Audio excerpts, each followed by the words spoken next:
like you.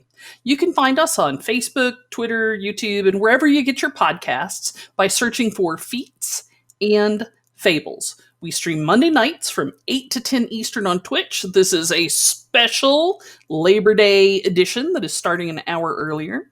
The video will be up on YouTube and audio and podcast form around midweek or so. I'm Paige Lightman, your DM, and I would like to welcome you to Aglarond. Aglarond is a peaceful, pastoral nation of half-elves. Our heroes are part of the Foresters, elite scouts and rangers charged with defending Aglarond's borders, particularly against undead from the evil, fascist nation of Thay. Currently, our heroes are on patrol in the Umber Marshes between these two countries. Let's meet our heroes. First, we have Victor Toussaint, a human eldritch knight fighter played by Ron Frankie. One dragon down. Then we have Wildfire, a fire genasi evoker wizard played by Joe Streaky. I mean, he didn't even hit that hard. We also have Ross, a lizardfolk totem barbarian played by Coda of Codab Games. Hello, everyone. Also, there's Mira, a water genasi circle of the land druid played by Dr. Andrew Huang. Why, hello.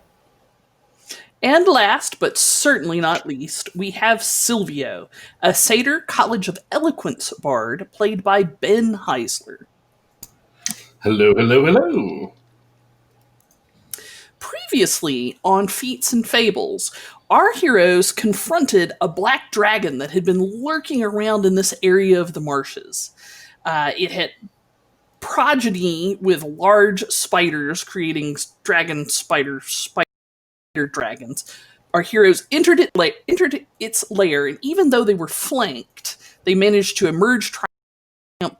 The big question is, what are they going to do next? Let's join them on the battle map. I don't know about the rest of you, but after that, I'm gonna need a bit of a break. We will probably have plenty of things we need to do during this break, depending on what Mira... That spider is Mira. Mira, if that is you, do arm dance? I wave a few different hands at my compatriot so as not to get sniped off the ceiling. Yes. Depending on what Mira and I find over here. And I might be able to do something with this body. Black dragon scales are quite valuable. Try and mutilate its corpse respectfully. It is a sentient creature, after all. Only the best. It was a sentient creature. Ha-ha! Man's got a point. I will also carefully make my way towards where we think the treasure is. Well, after all, he did turn both of our commanders into very tasteful lanterns, so, you know.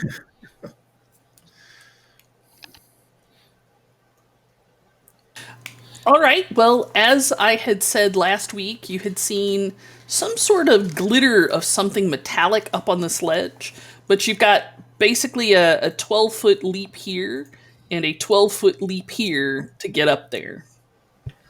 For Victor, that shouldn't be much of a problem. And for Silvio, that is not much of a problem, because Goat has anti-gravity hooves.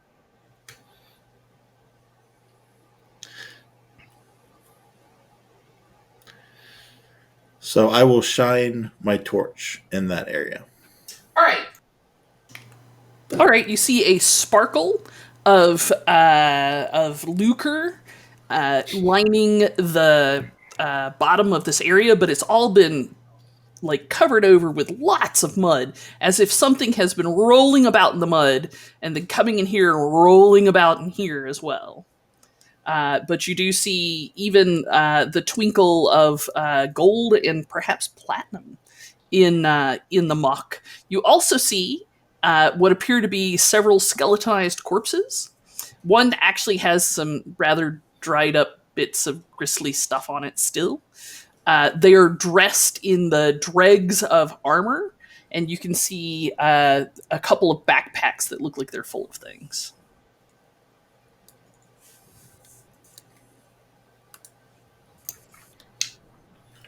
Well, I suppose we start pulling these things out and tossing them down so that we can examine them together. I'll crawl up there and use my 8 legs to expedite this by picking things out carefully. And since I have, all of the various blind and dark senses, they should be quick.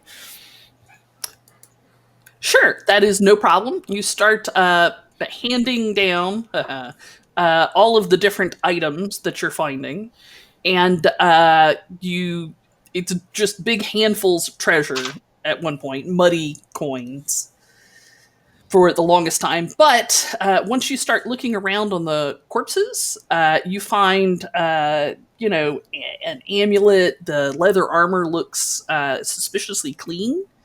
Even though it's been laying in the mud, it's like just as soon as you pick it up, it's clean again. Obviously a magical effect. You also find a brand new looking quiver full of arrows that, even in the darkness, have a faint bluish shine on them, as well as a whole trove of other items that you think might be suspiciously magical. Woo! I think we've run across the dragon's hoard. Excellent. I'll use prestidigitation to clean the items as they get extracted.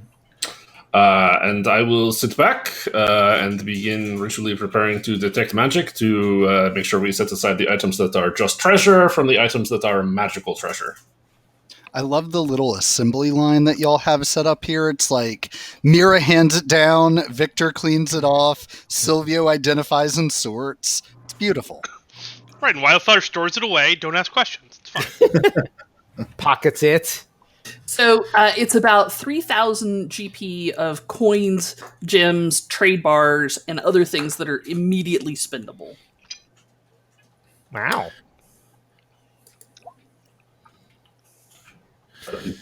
Liquid GP.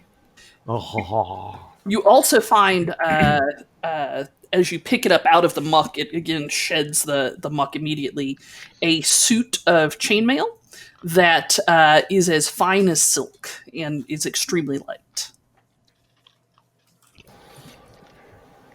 Very nice.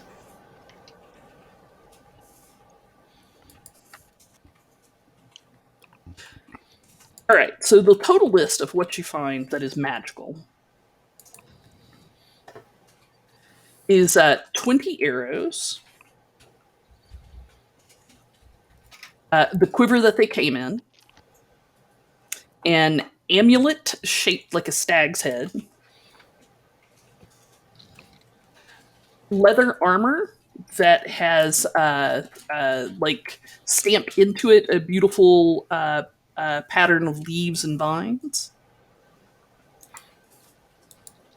some well-made boots that are kind of dark brown color, and they seem to, when you put them on the muck, they change to more of a charcoal color, but then when you put them in a spot where it's got actually some moss, they change almost to a greenish color. So they seem to kind of adapt to the environment.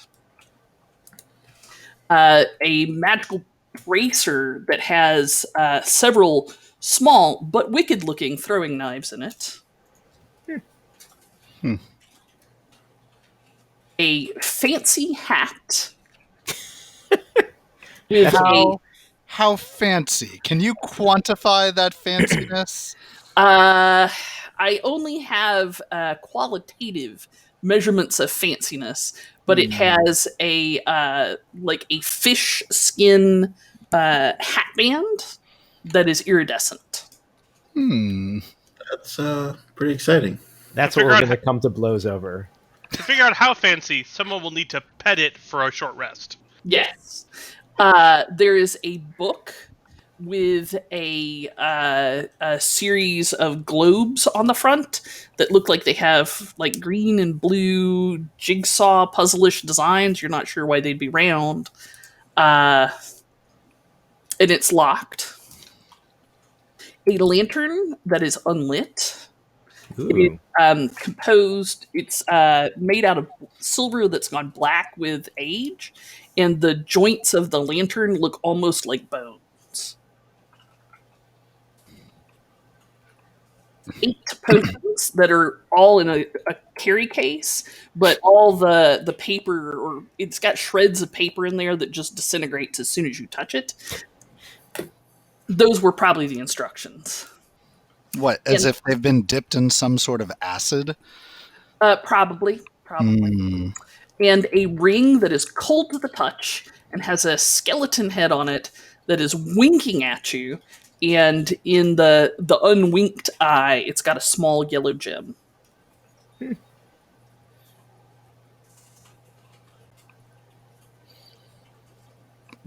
Wait, so the skull is actually winking?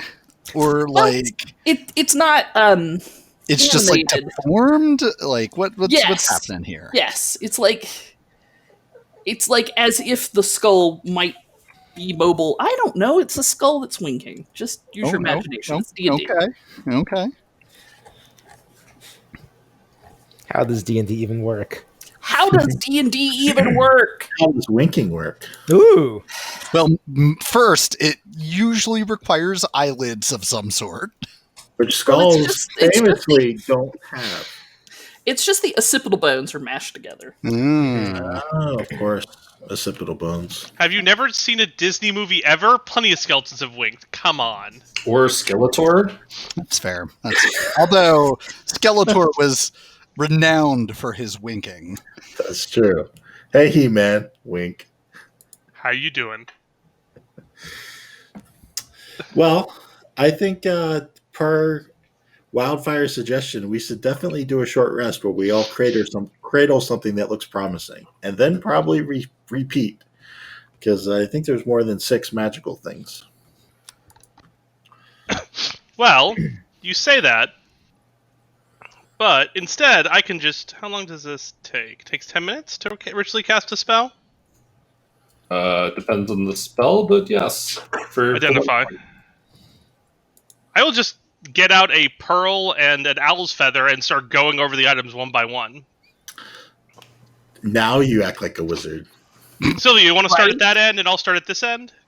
I have the ability to do detect magic. I do not have the time or inclination with which to actually identify things, so this is all you, my friend. Oh, could you verify that they're all magic before I hit them then? I have already done that, but I will double check. Excellent.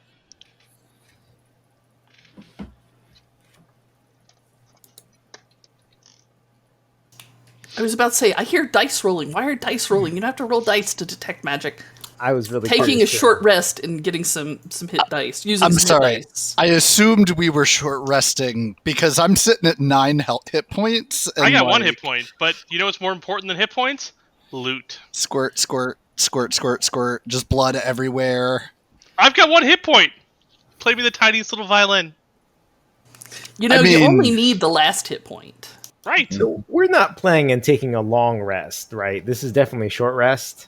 I earned this hit point by rolling a natural 20, I'll have you know. It is my hit point. No one gave it to me, just like on the mean streets. Wildfire, don't you think you should sit down and maybe cover up some of your wounds before you bleed over Victor's nice, clean treasures? They're all magical, you see, so the blood doesn't really affect them that much. Unless it is the thing required to activate them, in which case perhaps the ring will suddenly start flying around or something. That would be that would be awesome! I hope that happens. Although, I suppose in that instance, you wouldn't need the 10 minutes to identify that item. I mean, to be fair, if an item started doing that, I would still need some time to figure out what that item is, because I don't know what item would be activated by blood and would fly around. That sounds amazing. I'm in. What time of day is it? It's mid-morning. Mid-morning, huh? So it's a little early to take a long rest. Meh. So, Joe, what are you identifying first? Could I get a text list page of somewhere? Is that a thing that is available to me? I put it into the Roll20 chat. Excellent, thank you. See if there's a book I missed. Well, I start with the book. All right, so I gotta look this up because this is a cool one. We'll someone will always be at watch at the entrance at the two entrances during this, just in case.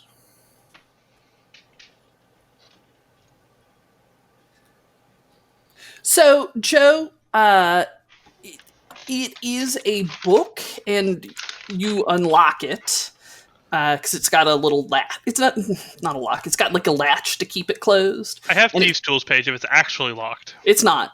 But it's really heavily built. It's clearly a field journal. Like it's got a thick leather cover, and the corners of it are brass bound, and the pages are the type where you can put more in and take some out if you need to.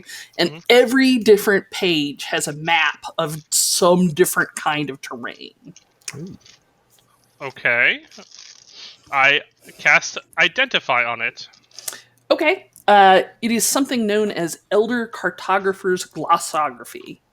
It is a magical book that, when consulted, and if you take a minute of game time to consult it, you will get advantage on intelligence or wisdom checks related to geographical features or locations. Cool. What's it called again? Plus, it always, if you sketch a map into it, it is more accurate and displays quite prettily on the pages. Is it odd that it says property of Page Lightman on the inside cover? I don't think so. I mean, Do you know a Page Lightman? I don't. Mira Maybe is they'll- instantly I can interested in this concept. Sure, I'll hand it over. All right, I will continue on down to the ring that is cold to the touch.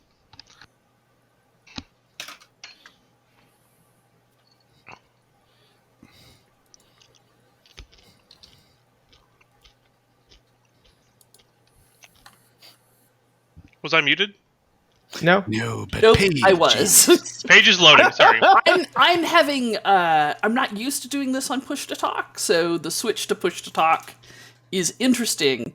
And the D&D game that I am used to using push to talk for, my push to talk button is a completely different button, so I'm losing my mind. You But all just trying. need like a mutually exclusive microphone lockout switch. Mhm. Yeah, that would be wise. If you've got one of those, let me know. The ring is a ring of obscuring, which allows you to cast Fog Cloud a few times a day. Ooh, nice.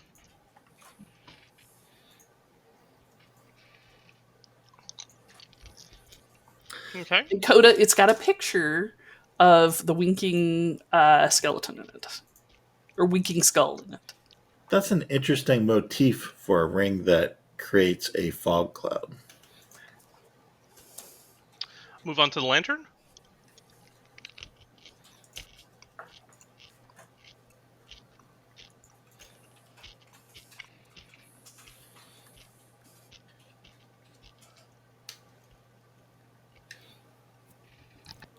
The lantern is a lantern of revealing.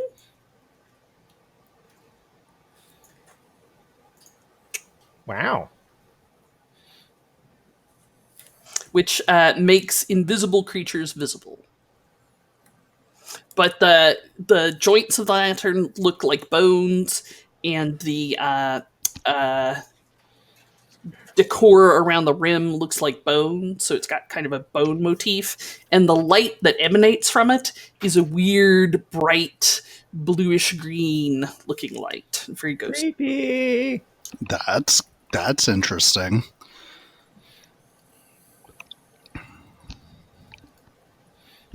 Interesting. Fancy hat.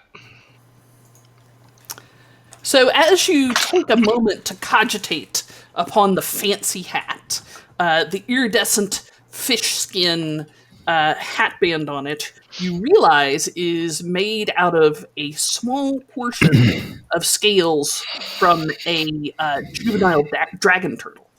Huh. And it is actually a cap of water breathing. Ooh. Interesting. And then the bracers.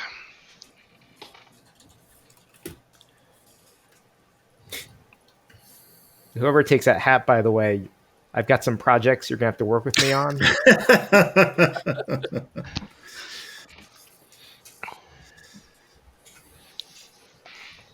long as I come out with an MBA, it'll be fine. You'll get course credit. Okay.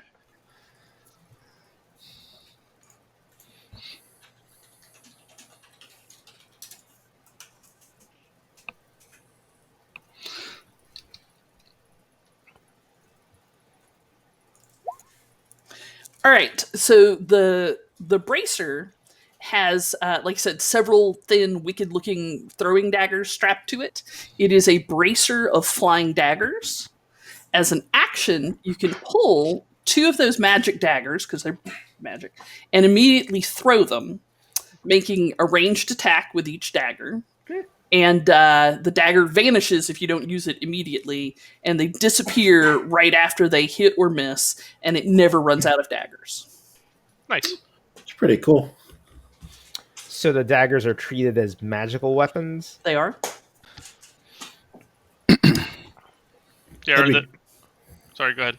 That'd be great for our rogue. I mean, you guys can multi-class. Paige, are the daggers magical when they strike, or are they just magical when they're created out of the bracers? They're magical when they strike. Okay. That's pretty hot. And the implication is you get basically 2 ranged dagger attacks for the cost of 1 action, which is pretty great. Yeah. Which, if you have some other pew-pew, dagger throwy kind of things, is a pretty good combo. Yeah, totally. Leather armor. Leather. It is +1 leather armor. Ooh. And it is an elven style. An old elven style. Nice. The quiver. It is a quiver of Ilana. Ooh. To hold a lot of arrows. Let me put that in the VPT. Like, how many is a lot? And does it have to be arrows? 60 arrows, bolts, or similar object. 18 javelins. 6 bows, quarterstaffs, or spears. So it doesn't have to be arrows, but 60 skewers of kebabs. Well, I mean, it holds. Those are all additive. So it holds 60 arrows and 18 javelins and 6 bows. Wow. it holds the skewers, but when you pull the skewers out, they don't have any meat on them. Right? It doesn't hold the meat, it just holds the skewer itself. Curses! Ooh, Extra what about rentals. Peepaw? Extra spaces are a biatch.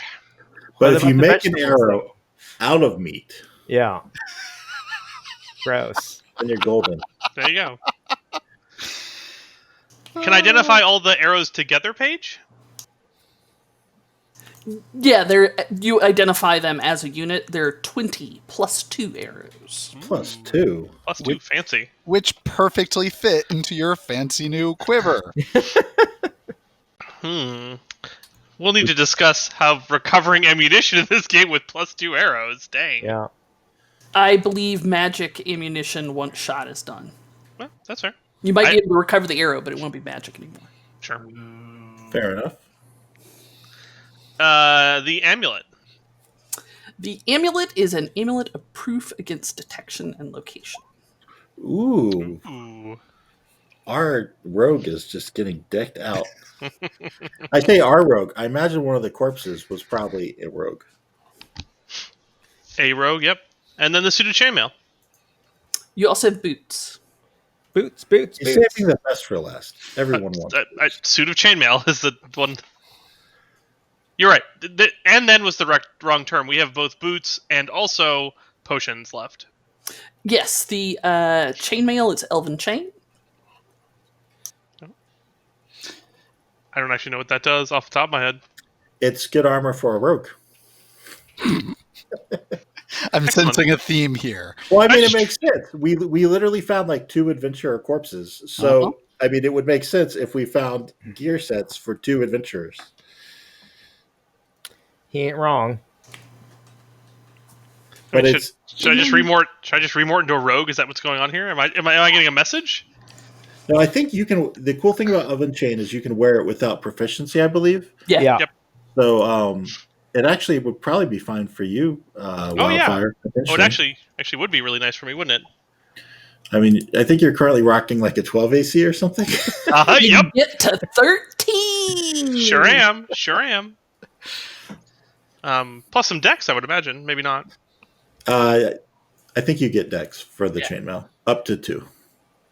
All I got is the 2. And then the boots are boots of elven kind. Ooh. Elven kind. I'm guessing one of our poor adventurers was an elf. That's pretty great.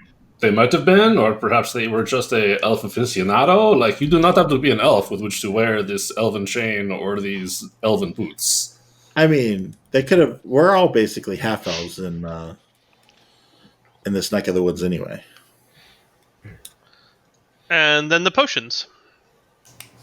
The potions are very rare ones. They're actually antidotes to mummy rot. All right. That's what we call foreshadowing. Minus. I downvote. Mummy rot. I look forward to when we return to base and we say, "We found these antidotes to mummy rot. We'll turn them into the commissary since we won't run into mummies out in the swamp." And then. So, who wants what? I am certainly interested in the elven chain and the elven boots. I'm an elven poser, functionally. I would definitely like the +2 arrows. Unlike Shadowrun, I don't think you're going to get any points to spend on abilities for that. You might be right. You said you're interested in both the chain and the boots? Yes, those are the words that I said, yes. I was interested in the boots as well as that ring. You know the boots aren't made from elf, right? How often do you sneak ahead? I mean, he snuck ahead pretty much every time that we were going anywhere today. You were skilled in stealth, Mike? I am not. Okay. Ron, you may have a point of inspiration for they're not actually made out of elves joke. I appreciate that. I'll use that if I have to sneak ahead. I am trained in stealth. But if you wanted them, the Ring of Obscuring could also have its uses. Yeah, that's a pretty interesting item. Kind of a panic button. The hat obviously is of no interest to me. And besides, I don't think it would fit, he says as he scratches his alligator-like top. You don't need to swim. I'm pretty good at swimming. And holding my breath underwater has not proven to be an issue. I'm actually looking to... Yeah, okay, I can hold my breath for up to 15 minutes at a time. So, Also, I made a mistake. It is not a lantern of revealing. I had the wrong link up. Mm. It is a ghost lantern. Oh my! I was going to say that's a metal lantern of revealing. Yes. No, it's a ghost lantern. So there's a ghost trapped in the lantern, and you can make it shed light. Mm-hmm. You can order it to basically do a mage hand for you, or if you fall unconscious next to the lantern, it will the spirit jumps out of the lantern, stabilizes you, and jumps back into the lantern. It's Casper, the friendly ghost. It's pretty cool. I think this one is named Liff. That's an interesting lantern. Wait a minute. You mean we freed Liff from service and he got his ass captured in a lantern? Dang. Some people have all the luck. What can I say? Mm-hmm. They get to hang out with us. What about you, Victor? Don't you use arrows frequently? Yes, I was hoping to get the arrows, and since I'm also the cartographer of the group, I was thinking about the glossography. Of course, I would share it with Mira, since she probably will need to keep notes in there as well. That is probably quite doable. I don't think it's something that would be in such high demand that we would find ourselves needing to use it at the same time. Mm-hmm. Let me scroll up. I don't think it required attunement or anything. No, but it does say on the description in Roll20, when you attain rank 4? No idea what that means. Don't worry about that part. Oh, Don't worry about that part. I am altering it a bit. Pray she doesn't alter it any further. All right, so let's see. Knocking out the remaining things. Does anyone use leather armor where they could just get an upgrade? I mean, I have studded leather on, but +1 leather is not an upgrade to studded leather, so meh. Yeah, it just looks a little flashier. You know, if you had to jump into a lake of lava, it wouldn't burn off. Like, that's nice. You got that going for you. Yeah, it's not an upgrade. I get you. It stays clean. Oh yeah, that's the one that stays clean. Well, most magical armor. Magic items in general tend to shed dirt. I was not aware of that. They've all got the 3M spray on them. Scotch guard. Yes, they've been Scotch guarded. Yeah. The flying daggers is just a pretty mechanically powerful attack at this level for anyone that has a decent dex score. Mm-hmm. Concur. Who would that be? Well, mine's pretty solid, but obviously I have my bow and I have 2 attacks natively. Yeah, I mean, I have a +2, but also I'm a wizard, so... Yeah. If you have to throw things at people, the plan has gone awry. Mm-hmm. How about Sylvia? Do you want an alternative to mocking people if you want to just get damage on the board? I've only got a +1 dex, so I'm not likely to hit with them, and they're not particularly interesting to me. If anything, like, the amulet is kind of interesting, but it's not that exciting either if somebody else wants it, so...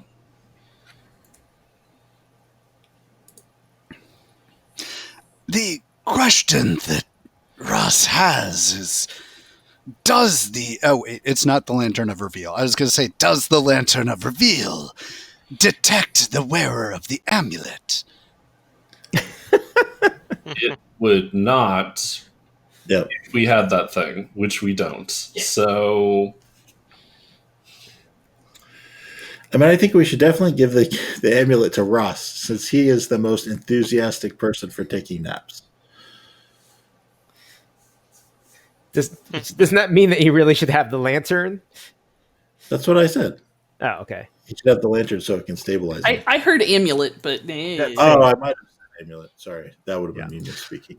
Do I actually need to hold it, or can it be on my belt?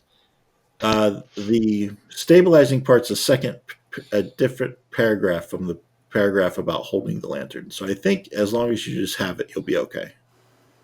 Yes, as long as you're within 10 feet of it when you drop. Stand on your back at all times.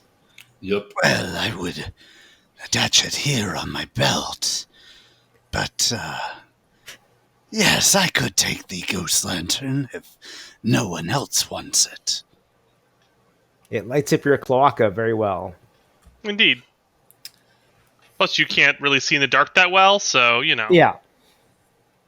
It's Benefit. true. Right then. Anybody else want any of this, or are we taking the rest back to headquarters? I mean, I'd be willing to take the quiver. It just kind of looks cool.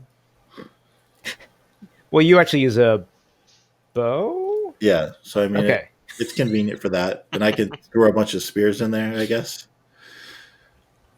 Yeah. Maybe I'll switch to a polearm instead of a greatsword. There you By a go. bunch, I think you mean 6, but sure. 6 is pretty many. It's enough to equip, a little village militia. Because I can also get, 10 medium-sized spears in there? Yeah, 18 javelin-sized objects. So does the Elven Chain imply that it doesn't have the negative effect on stealth checks? Description here. I think it still has the normal effects on stealth checks. Okay. Something about muffling the sounds of the rings rubbing together or whatever.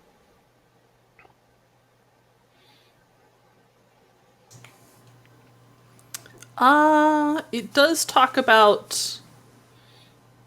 It does talking about muffling the sound of the rings rubbing together. So sure, let's say it does negate the penalty to stealth checks. I mean, that's a relatively large effect, so... Yeah. Were we putting that on Wildfire because we were worried about him falling down a lot? I mean, I'm fine with you taking it. You're more likely to be in dexterity than I am. I mean, sorry, in dexterity. In melee than I am. But it's Okay. more likely that she'll be in melee in a different form that has temporary hit points while you do not. Can druids wear metal armor in this edition? I can wear light and medium armor. There's no particular... I don't remember there being any particular thing against metal armor anymore. I don't know, unless it's in the text somewhere. I think it's in the fluff, but not in the crunch as far as requirements. It is one of the age-old debates for 5e, if I'm recalling correctly. But I also don't play druids very much, so... I currently have scale mail equipped, so that's an excellent question. So, in actuality, in the crunch under druid class features, Yeah. it says armor, light armor, medium armor, shields. Druids will not wear armor or use shields made out of metal. Oh. Thank you Damn. for that. I need to respect that.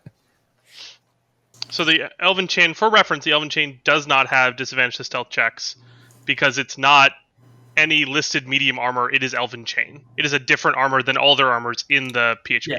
It's in a different class. Right, so it doesn't. It in the item block, it doesn't have that descriptor. It doesn't say disadvantage on stealth checks in the item. Right, but it's still made of metal. It is absolutely surely still made of metal. Okay, so I could totally put on maybe this here. I gesture towards the leather armor. I've been wearing the wrong thing this whole time. Don't worry, we won't tell anyone. It's fine. Right? Don't report it back to the Druids Guild.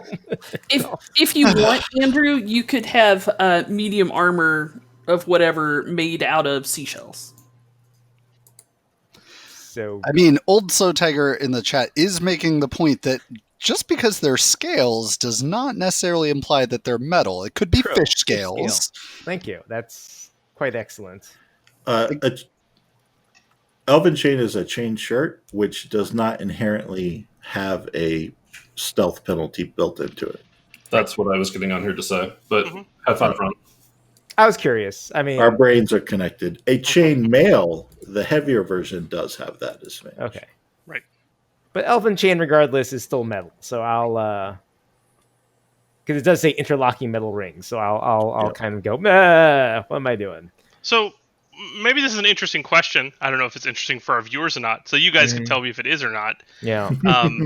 How do we want to go about distributing loot like this, right? Like, do we want to do like, well, it's an important question, right? Like, as a group, we've had some history distributing loot together. So is it like we all go around and pick a piece? Is it we all agree? That does not feel like our group, to be fair. Is it all Victor's job to hand out all the loot because he's our boss? Oh dear God! I think we're having this discussion man. now about who the loot could be most useful for, right? Right. Well, I think this is a good time to talk about it because right now this is solid loot, but none of it is like loot that's going to get our hackles up. Yeah. But the question is like the next time we find loot, does someone that has some of this loot are they lower on the pick list for the next time? Because let's just say the next loot has like a manual bodily health or something. Mm-hmm. That would benefit everybody. Narrator voice. The next loot is not going to have a manual bodily health. I mean, I mean, we did just kill a dragon. That means that we technically have dragon kill points. So if you want an item, you have to spend your DKP. That means we're going to have to keep killing dragons if we want the loot. Oh, Jesus. I mean, Otherwise, Future may also have a point of I hope inspiration. there's not too many dragons around here. this punch card will never get filled. We'll never get the whole burrito. All fun and games till somebody gets negative 50 DKP. Well, since we only got one DKP apiece, it's a big problem. I mean, I think we're totally fine just kind of distributing it up as like, hey, who wants what, and then settling debates or with this here number randomizer. Oh, I don't care. What is that thing? What is that thing? Hold it up to the camera again. I haven't seen one of those in a very long time. What is that thing? What that do? What it do? It's a 20. You can't really see it on my camera. Yeah, I guess we can just try and distribute it with civilly, and taking into account what people already have, but not really holding less interesting items against them, and falling back on a roll off. And if that doesn't work, we'll have to come up with a more draconian system. Sure. I mean, roll-offs, in my mind, for this, roll-offs are a little boring, but that's once we get to the point where that actually matters, we'll have that conversation again. I agree with kicking the can down the road. However, I do think that if someone has a magic item and someone doesn't, it shouldn't come down to a roll-off. See? If you choose to pick the Elven Chain, which is an upgrade for many people here, then you should not get first pick when we get other loot, unless it's something that's good for your class, and then it goes right to you. But then it'll be like Adventures League, where no one ever takes anything. Or old Adventures League. We're saving up our theoretical picks for future picks. I mean, that's the thing I want to get away from, because everyone should take all these items and use them, right? Right. I don't want it to be like, well, I'm waiting for a better item, I don't want to take any of these items. That is, I think that's bad, and also that's unfun. I'm going to put my foot down and say I do not want an antidote of mummy rot, and I do not want to use an antidote of mummy rot. All right, you guys hold his arms. It was the same thing when we had to give him his goblin rot shot. All right, I'll try and pry his damn mouth open since I'm the strongest. Roz is certain that having the potion on him will mean that he gets it. So Mira will point at the boots of Elvenkind. She's like, these fish scales I'm wearing, they're noisy.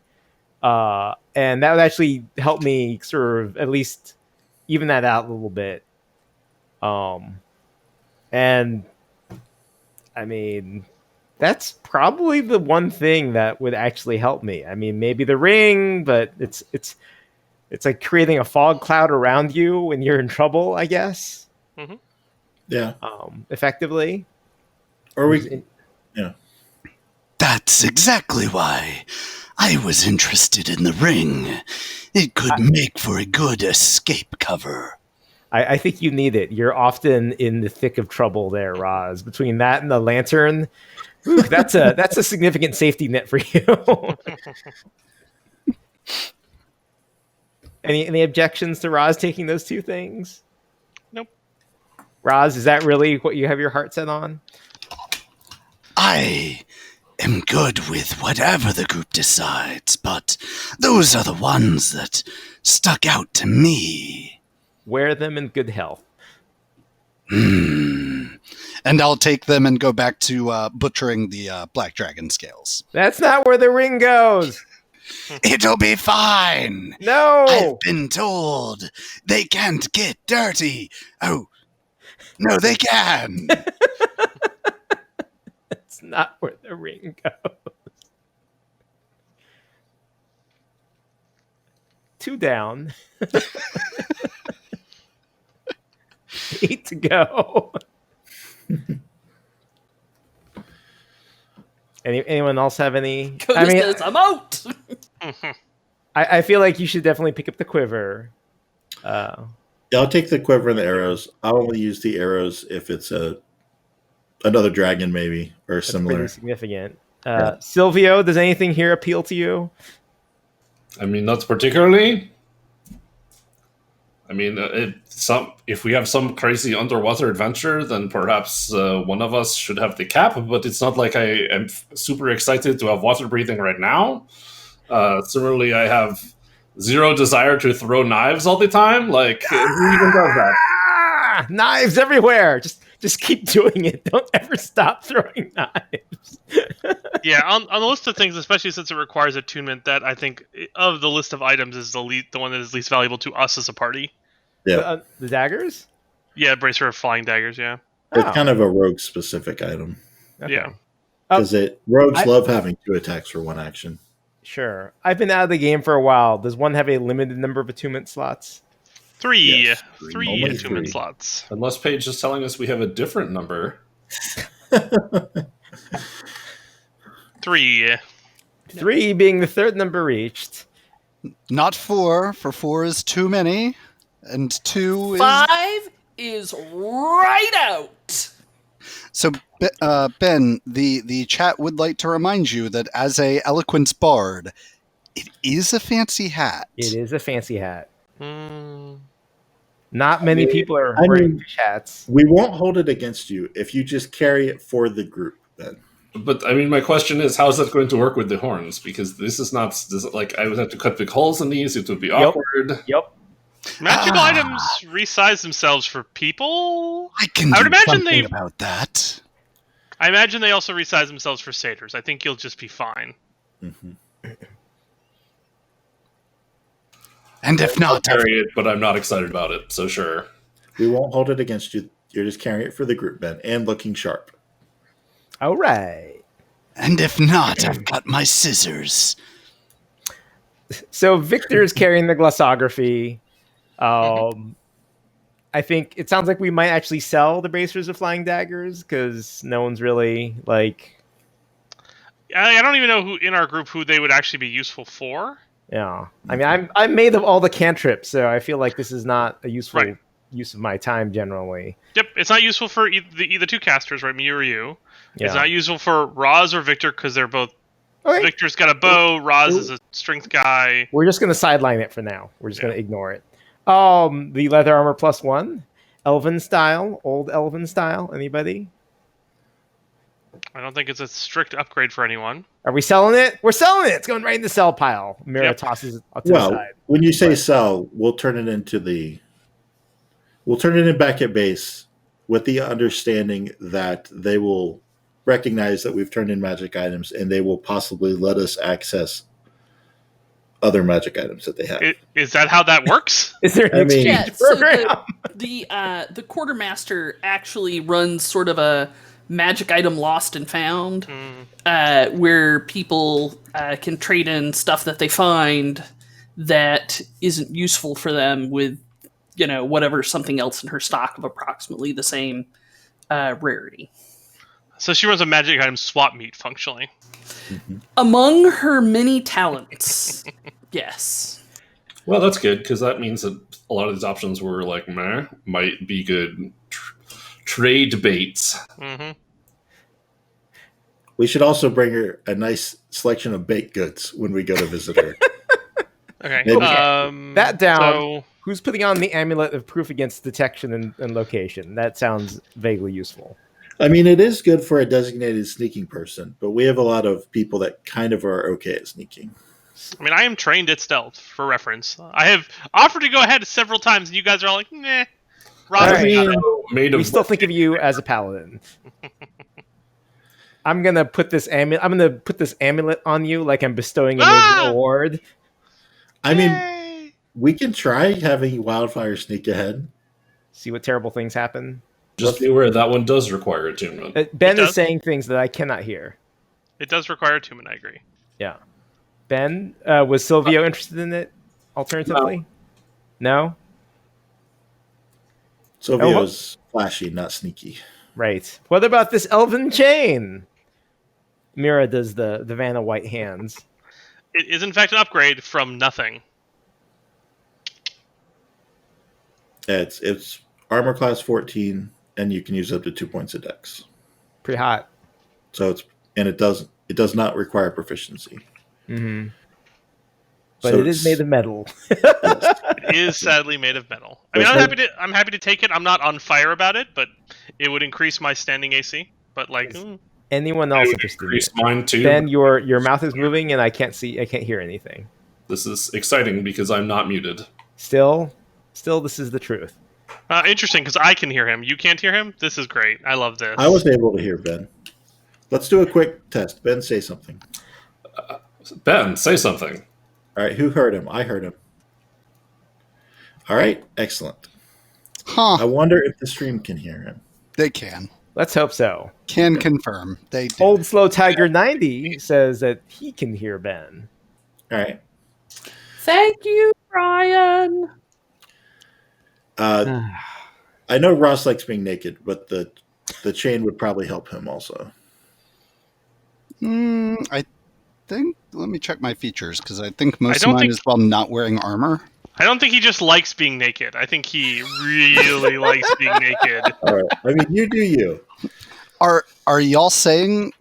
Are you both saying that you do not like my stylish underwear that I've worn? That's underwear. Well, for lizard folk, it is. It has a lot of holes in unusual places, like for your cloaca. That's also the tail hole here, and look, we could spend hours talking about the holes in my handmade underwear, but is that really the best use of our time? Mira votes that Ross should be putting on this elven chain because it'd probably cover up a lot of that. What is it? I think lizard folk, like Dragonborn, it's mostly internal. Until it isn't. You really have to check the vent, and we're not even going to go there. It would work for him as well. I love it. The drawbacks for barbarian is when you're wearing heavy armor. So Oh, that's interesting. Mine says while wearing no armor at all. well, that would only be for unarmored defense. But for instance, your rage, your fast movement, and things like that would all still work fine when you're wearing the elven chain. It doesn't work when you're wearing heavy armor. It would be an advantage of 1 point for you over your current naked state.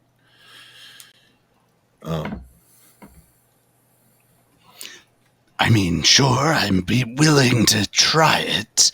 Although I'm not sure about this whole wearing clothes thing. You'll barely even notice. It's fine. Cover your shame. There's not a...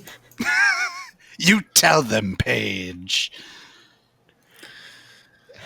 It's fine. The magic armor will transmogrify into whatever would be appropriate for your people. I can't imagine. I'm fascinated to find out. I agree that since Roz is the one who's most likely to get his AC tested by opponents, it probably makes the most sense for him to get it. Theoretically, when we get back to base, we can try and trick him into wearing like half plate or something. We should definitely call this episode "The Gang Forces Clothes." I'm a nudist lizard man. Well, we just have to festoon them with, animal parts. And Oh we my would like god. it. Is this going to be like Ross is going through like a makeover scene, and then I turn around and I've got like beautiful flowing locks and our fancy new hat and like new chain shirt. Yep. I take off my lizard glasses and let my hair out, and I'm just beautiful now. You are beautiful. That's just the truth. I mean, it's fine because you were only movie ugly anyway. So. All right, I think Okay. that covers. I'm going to put these boots on. Yeah, please do. Now that we've been So the things that are not getting worn are the amulet, a proof against detection and location, the leather armor. I'm wearing the amulet for right now. Oh, you got the amulet. Okay. Yeah, it's the bracers and the leather armor that are not being worn. Yep. And the mummy rod antidote. Well, I put that as a necklace around Ross. Each of them I attach, and Ross is wearing it as a necklace. We could play a drinking game where we all, I think Wildfire is just artificed a new magic item called a bandolier of mummy rot antidote. like It gives you literally no bonus. What if we got him a hat that had 2 potions on each side and then a complicated straw which went between them and to his mouth? Is this where I drop more spider dragons on you? I just want to know if this is I the think spot. we're asking for it at this point. I mean, you're starting to. And then everybody gets 600 gold. Yay! Ooh. 600 gold's a great payday. Well, now that you've conquered the dragon and gone through the process of splitting the loot, which actually I think took longer than our fight with the dragon did. Whatever. Everyone who plays D&D understands why. It's true. It's true. Actually, it's almost 8 o'clock. Do we want to take our break now? Yep. Yes. And we'll probably take a short rest in game while we take a short rest, 10-minute rest out of game. Sounds good. Okay. See everybody in 10 minutes. Yay! Welcome back to Feats and Fables. Where Ben and Paige are still learning how to live in one office together. All right, so our heroes are in the Umber Marshes, having just slain a smallish black dragon and looted its lair and killed its spider dragon offspring. And they're deciding what to do next. Let's see what they're doing. We also finished a short rest, so if you want to resolve healing. Yes, if you are doing the healings, please do them. Does anyone know where you track hit dice in Beyond 20? Yeah, if you click on the short rest button, it shows you your hit dice. And we can attune these new magic items over the course of that short rest. Is that correct? That is true. absolutely correct. Excellent. Mira, while short resting, is also gonna use her short rest plus to just suddenly that spell, that 3rd level spell, just came right back to her. Just came right back. Fancy. Yeah, the exclusive short rest plus platinum benefits. Mm-hmm. Sylvia, do you give any bonus healing during a short rest? I do. I give you a bonus 4 for this room. In addition, something else super exciting happens as you take that short rest. Oh god. You start sort of reconciling everything you've learned and your fight with the dragon and the dragon spider dragons and your tactics and how you work together, and you feel No way! What? It's so beautiful. Wow. I had heard of it, but for it to actually be real. I am sorry, our home audience cannot hear our level of music. Actually, I think you. They also cannot see it. I don't The fact that believe. we are now 6th level. Woo! FYI. If only it was like an RPG where you get all your hit points and magic points back when you level. Woohoo! Yes. Yeah. Why can't they? Why can't our audience see it? I don't know. Technical Technology is hard. difficulties. Um, You might have to shrink the picture to Yeah, fit the window. it's possible the 6th level is just off screen. 6th level It's is too an much. off-screen level. Let's not dwell on it. Guys, we're 6th level. Dude, All right. be more druidy than ever. Or, since we have all these, thief items, maybe I should be more roguey. That's true. This is the hint. The hint was Right? somebody should become a rogue. Here's your free level Yeah. to do that thing. If you knew you were going to get that dagger item, you might want to make a rogue for sure. Paige was like, All right. All She right. just wants one of us to remort real bad, is all I'm saying. Just what it is. So how is everybody leveling up? Anybody taking a level something different? That's a good question, actually. Yes, I have finally done it. I have finally achieved Barbarian Wizard. Wizard. That's Coda, great. you're fired. I'm very proud. Don't worry, Wizard. Paige. That's what- Performance is my apex skill. Oh, God, not that again. Oh no! Oh no! Oh, no, not like this. Not like this. Not like this.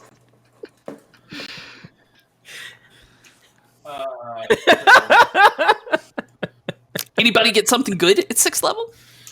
At College of Eloquence Bard at 6th level, I get 2 very exciting things. The first of which is unfailing inspiration, which means that if I give you inspiration, you should definitely use it, because if you fail even using inspiration, you keep the inspiration.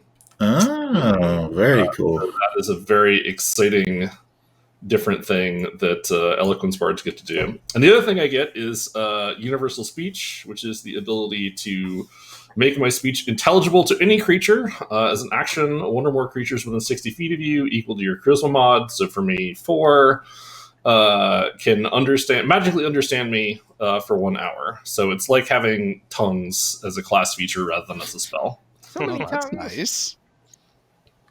That is going to be very useful. I'm going to protect my soft brain with resilient wisdom. So that will be good. When the fighter fails wisdom saves, it's only bad for the rest of the party. Mm-hmm. No new spells yet. 1 more level. I get some new spells. I haven't picked them yet. That is what I'm considering as we speak.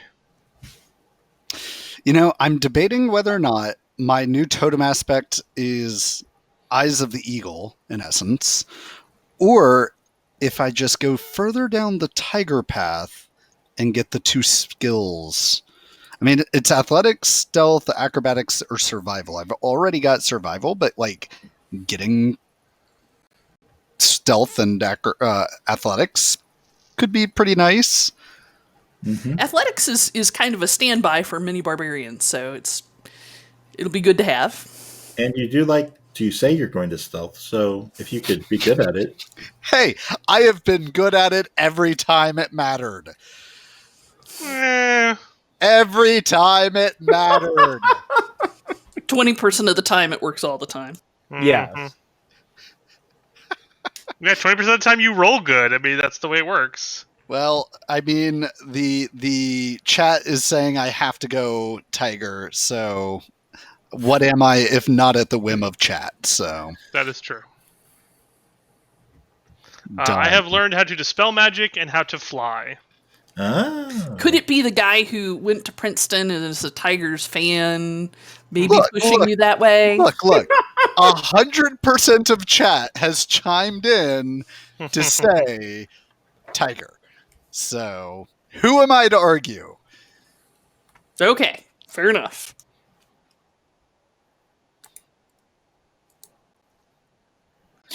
No. If I wanted bad ideas, Ben, I would just go bear. Yeah. Aren't you already? Double my carrying capacity. Mm-hmm. I mean, that just means that we can take more wine with us into the. Yep. Which sounds great, really. Because that's what you need.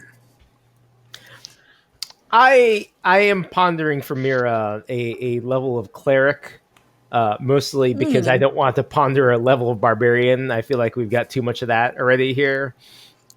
I can see how scientist barbarian goes together. So much rage. Like- That tracks. When you say you've seen me playing that character before, do you mean like in real life? In real life is exactly what I mean. Yeah. I mean, Paige, you know so much. You're angry about it. It's very true. The druid cleric is also another combo that I'm considering. So, Druid cleric is chocolate and peanut butter. yep. Wait, So- what would you get from cleric? More healing, basically. Good berries that heal 4. You know, That's true. That is a great berry, not a good berry. it would probably be a terrible mix, but you know one thing? I Mhm. could go ranger and eventually get Goose as my companion. I mean, you know that's what you want. Heart of Hearts. I mean, it's so Like- mechanically bad that how could you not? So if you want, since you have not yet leveled to 6, it's rebuilds through 5. You could rebuild into ranger instead of barbarian. Strongly recommend using some of the UA stuff for ranger. You don't say. Especially because I'd be going melee ranger with the animal companion, which I think is just inherently worse in every way. It's fine in the UA. Yeah, Okay. the UA has that beast of the land, beast of the air, beast of the whatever that works just fine, I think. Yeah. Like, do you still want to play it now that we've told you that it's pretty good? No, of course not. I hate it. Everything about it. Ron, you're sitting on a point of inspiration, aren't you? Yeah, I'm willing to pass it along. I'll jump Now- up and grab that inspiration. I mean, I want to get into the Silvio now that he gives us like super eloquent inspiration. Fair enough. Oh, okay.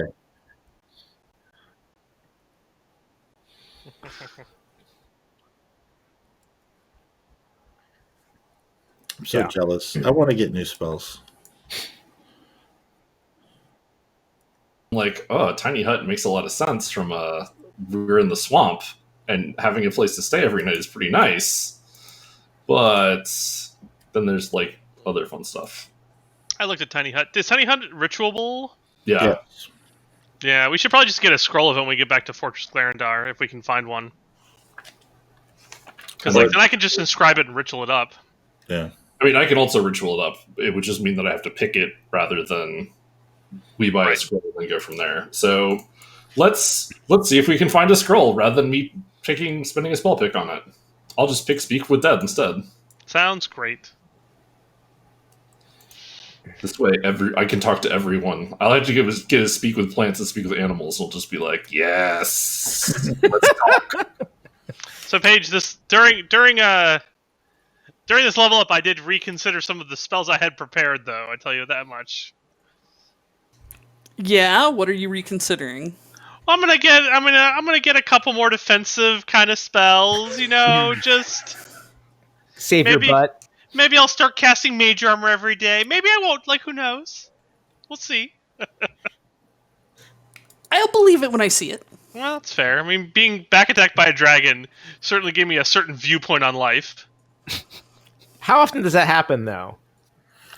I mean, pretty infrequently, but like, I'm at the point like with the extra slot that I got with that level, 2 slots Yeah. that I got with that level. It's like spending a first level slot on Mage Armor is not bad. Mm. It feels less bad than it used to.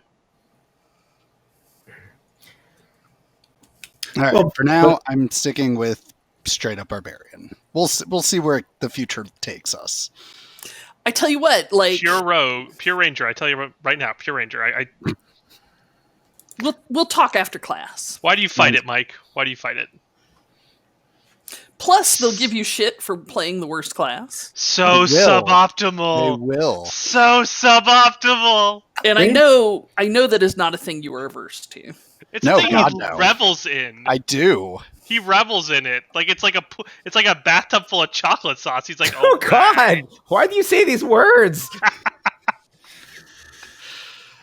Oh, Old Slow Tiger, I'm playing a monk in our other game. I've done it. Listen, I don't know why people are down on monks. Every time I played a monk, I felt really good.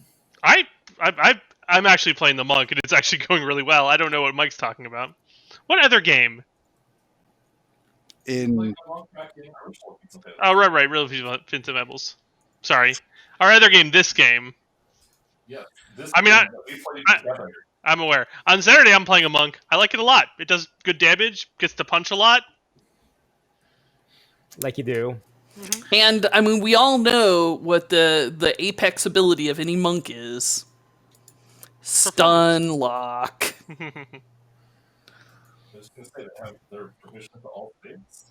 Yeah, that's really good. Stun lock is far better. They can run literally so far the DM just throws up their hands. I have thrown up my hands as a DM because of how far monks can run.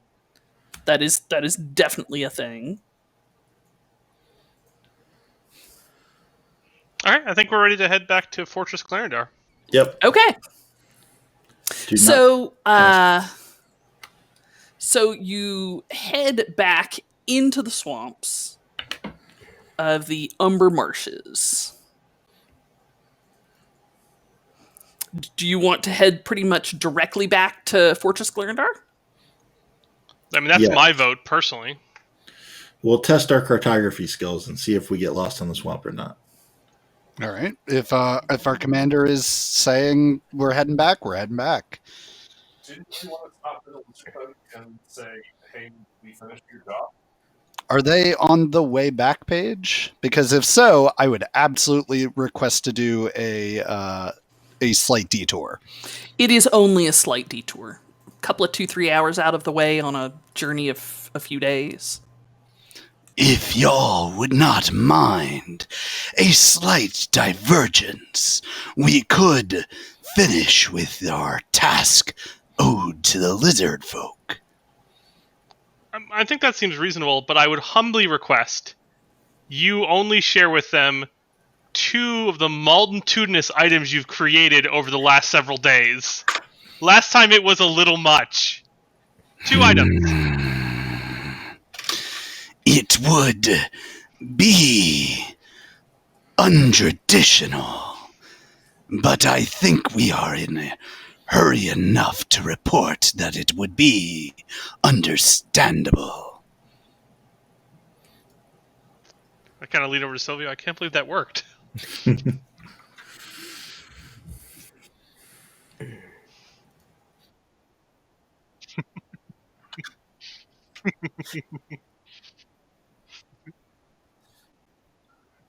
So it's so likely. So likely. Sure. Okay, let's head to the lizardfolk. Sounds good. All right.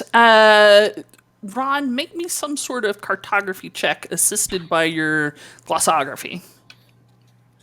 All right, let's see. Some sort of I don't get lost roll. It won't let me click directly on my tools.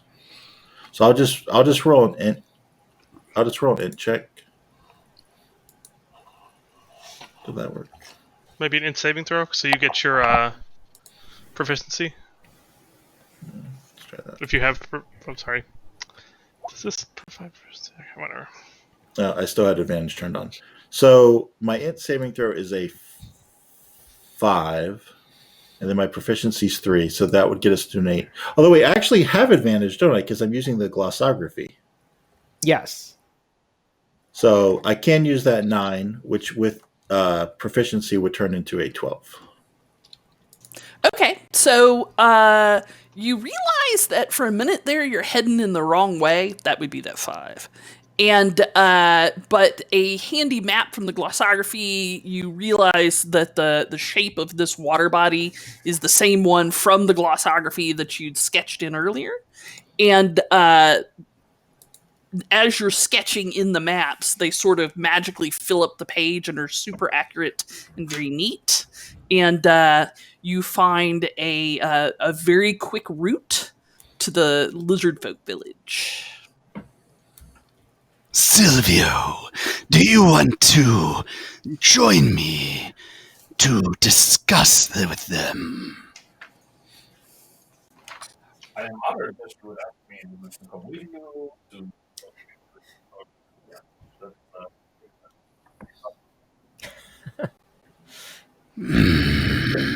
And with that, I'll kind of nod as I take out 2 of the beautiful handmade items I've created over the last several days to present to them, as is tradition when meeting with other tribes. All right. You make it to the village with your hands full of with your hands full of excellent gifts. The approach to the camp where the lizard folk live is entirely aquatic. It is no problem for you to swim it, Ross, of course. And Silvio, I mean, you can swim, you can walk along the bottom. I mean, you're good. I mean, I have this cap now. Yes. It's very nice. Yes. And in fact, it is a cap of water breathing. So it's got a brim and a bubble of air just goes when you go underwater. So your face is like in a bubble of air and you can see pretty well underwater. The water is pretty turbid, so you can't actually see very far. But if it was clear water, you feel like you could see quite easily. Because like a snorkel holds, or a swim goggles hold air between your eyes and the water.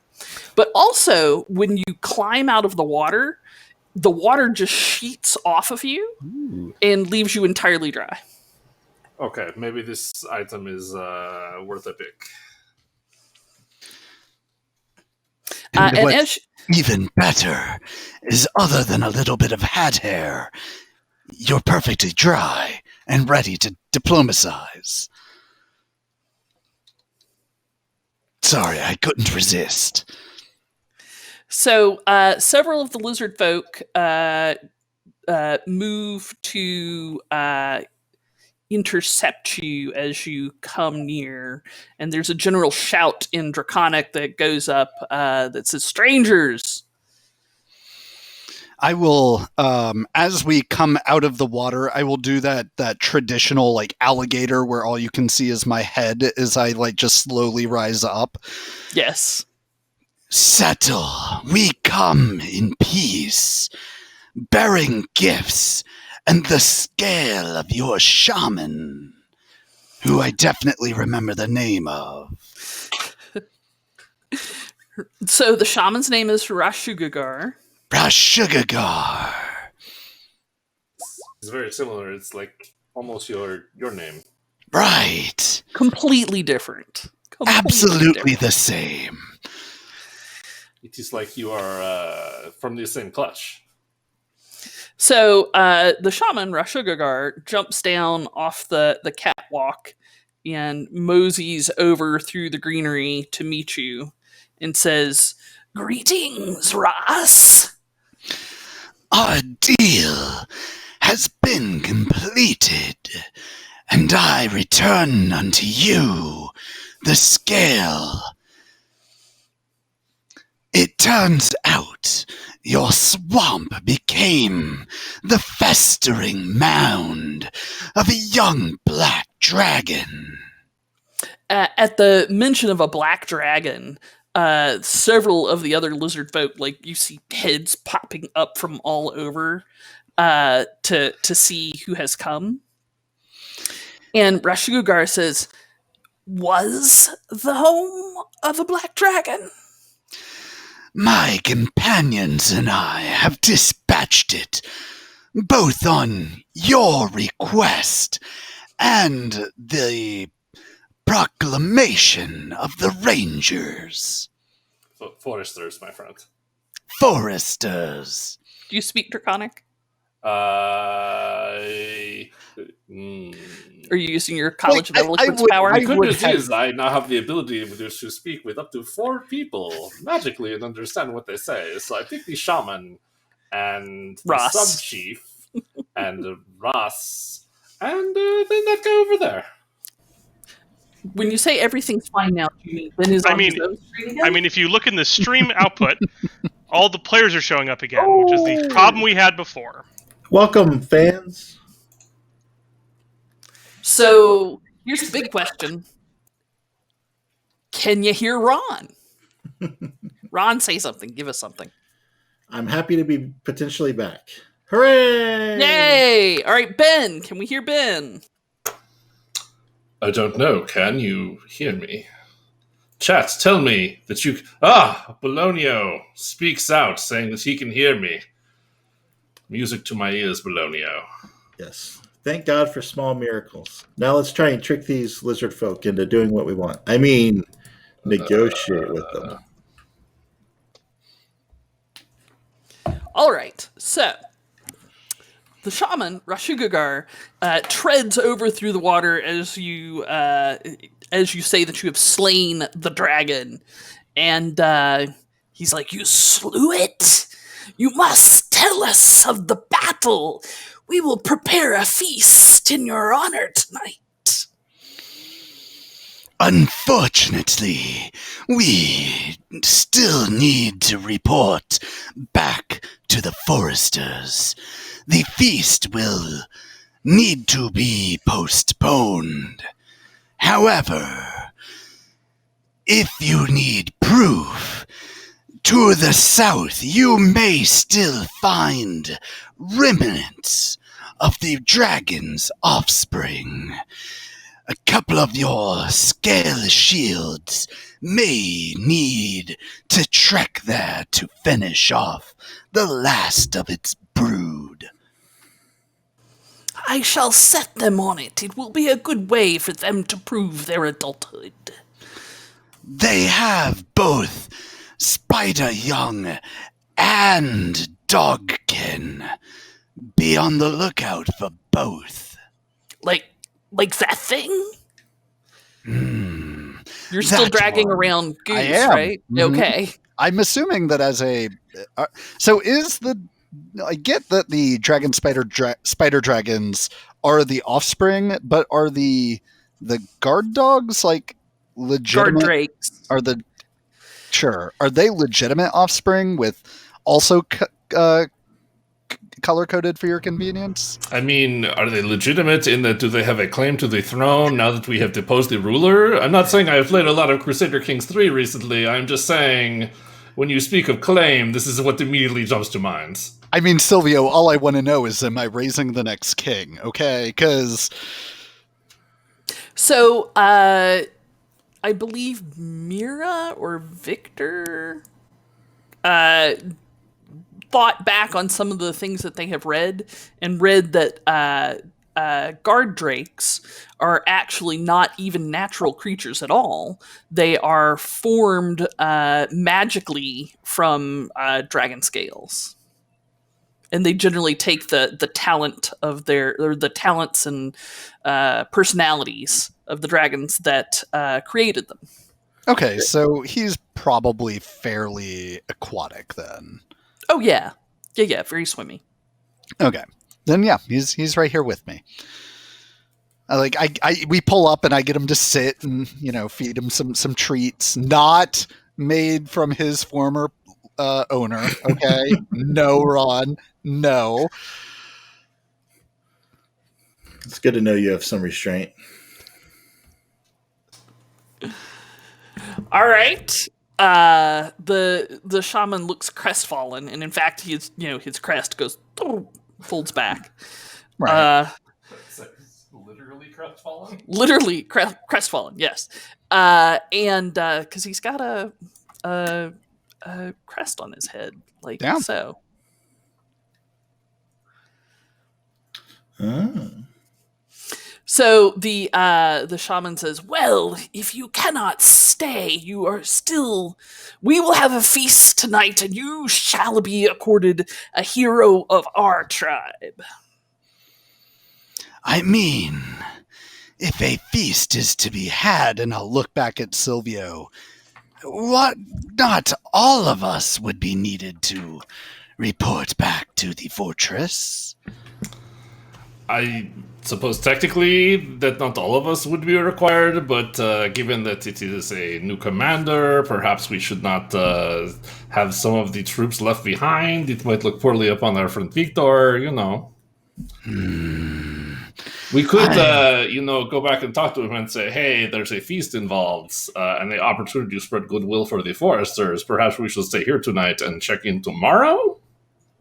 But I mean, the fortress is days away, but if they are willing to postpone, then perhaps we can send a delegation. And I'll turn back to Rashugagar. For goodwill among both the tribe of the swamp and the foresters, of course. Well, as your pack approves or not. Then a feast in 10 moons hence. A moon is generally like a month because it goes. Sure, 10 nights. 10 nights hence. Oh, okay. The shaman says, "Yes, we'll prepare an extra good feast. We've been tracking some Thayan patrols through the marsh. They're very tasty." I'll kind of pull him aside and say, I have not been among humans long, but I would recommend perhaps a more basic fare. Frog and turtle, something along the lines of that. Are you bringing the humans with you?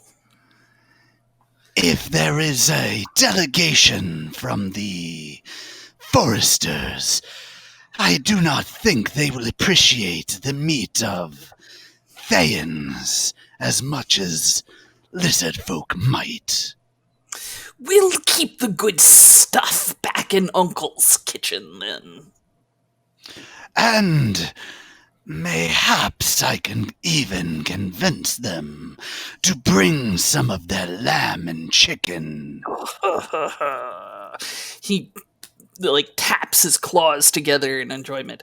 Oh, speaking of good to eat, we caught a Thayan patrol yesterday. And we intercepted a satchel. It had writing on it, but it's in human and I can't read that. Silvio, didn't we have a missive from the headquarters to deliver here? Or was that sent via another ranger? I don't remember, Paige. If So the missive to be sent here saying, "Hey, we'll pay you for stuff," has not arrived yet. It is en route. If you... Then I'll let Silvio answer that. no, not yet, but it is, as they say, the check is in the mail. Well, Rashigar, if you hold on to your captives, when the missive arrives, you may be able to arrange first payments. But this paper, you say, if you are willing to part with that, I would be more than happy to assess its value for you. I'm sure it does not hold much. Oh, it's just people stuff. I don't care. I'll give it to you, but it was on a Thayan patrol, which is why I thought you might be interested. We will certainly take a look. He goes over into one of the huts, digs around a moment, and comes out unfolding a muddy, torn, blood-stained piece of paper. Okay. That looks like this. I look at it for a moment and I'm like, my human language reading comprehension is not the best. Silvio, do you think you might be able to make this out better? It says, my project remains endangered because our greatest, it appears as if it is ally, is something of the tiefling scribe is something, and the presence, something enemy. There is an opportunity for... Man, I really wish perhaps we should take this over to Wildfire so he can prestidigitate it rather than me trying to make shenanigans here. But I do see the words reinforcements, tiefling, regret, and Zulkir. So perhaps this does have something to do with the tieflings that we rescued not too long ago. And there's also something about the scarab of eternal nights. That sounds bad. I mean, But what about these names? Justin and Zulkir? So Zulkir is a title among the Thaans. It is their greatest spellcasters. They form a conclave that mostly bows down and licks the boots of Sastam because he's the oldest one, being a necromancer and just generally pretty much an asshole. But Zulkir very strong, so we should not be discounting when the Z word is thrown around. I kind of blink. Why would the humans want someone licking their boots? It is a phrase, basically. So Sastam in lots of power, and so since he is immortal because he is Lich, you do know what Lich is, right? It's very powerful undead. Yes. For forever, lots of magic. Anyways, so because he has such a tight grip on there, they have to figure out ways to either work under his notice, to have terrible plots for things like scarabs of eternal nights, or perhaps to attempt to curry his favor, which is really what I was going with the bootlicking of tyranny, of, wanting to continue things as they are without rising up for... I could go on. He kind of bobs his snout up and down in a understanding. Yes, I think I understand. An obsession with clean boots. This word does not mean what you think it means, but this is fine. It is close enough. We should see what Wildfire has to say about this note. Wildfire comes walking up at this point, and you might have looked down and actually noticed a snake traveling along the ground. When he wades over because it's surrounded by water? Yeah, he wades over, sure. He flies over! He's got spell slots now, bitches! I mean, if that's what you're casting fly on, sounds like I work. cannot He blame wades you. over. He wades over. I will follow Wildfire. Do you have some kind of note Hewitt was saying? Yes. Here, see what you can make of this, and I will pass it off. Sure. I cast prestidigitation on it. Easy for me to say.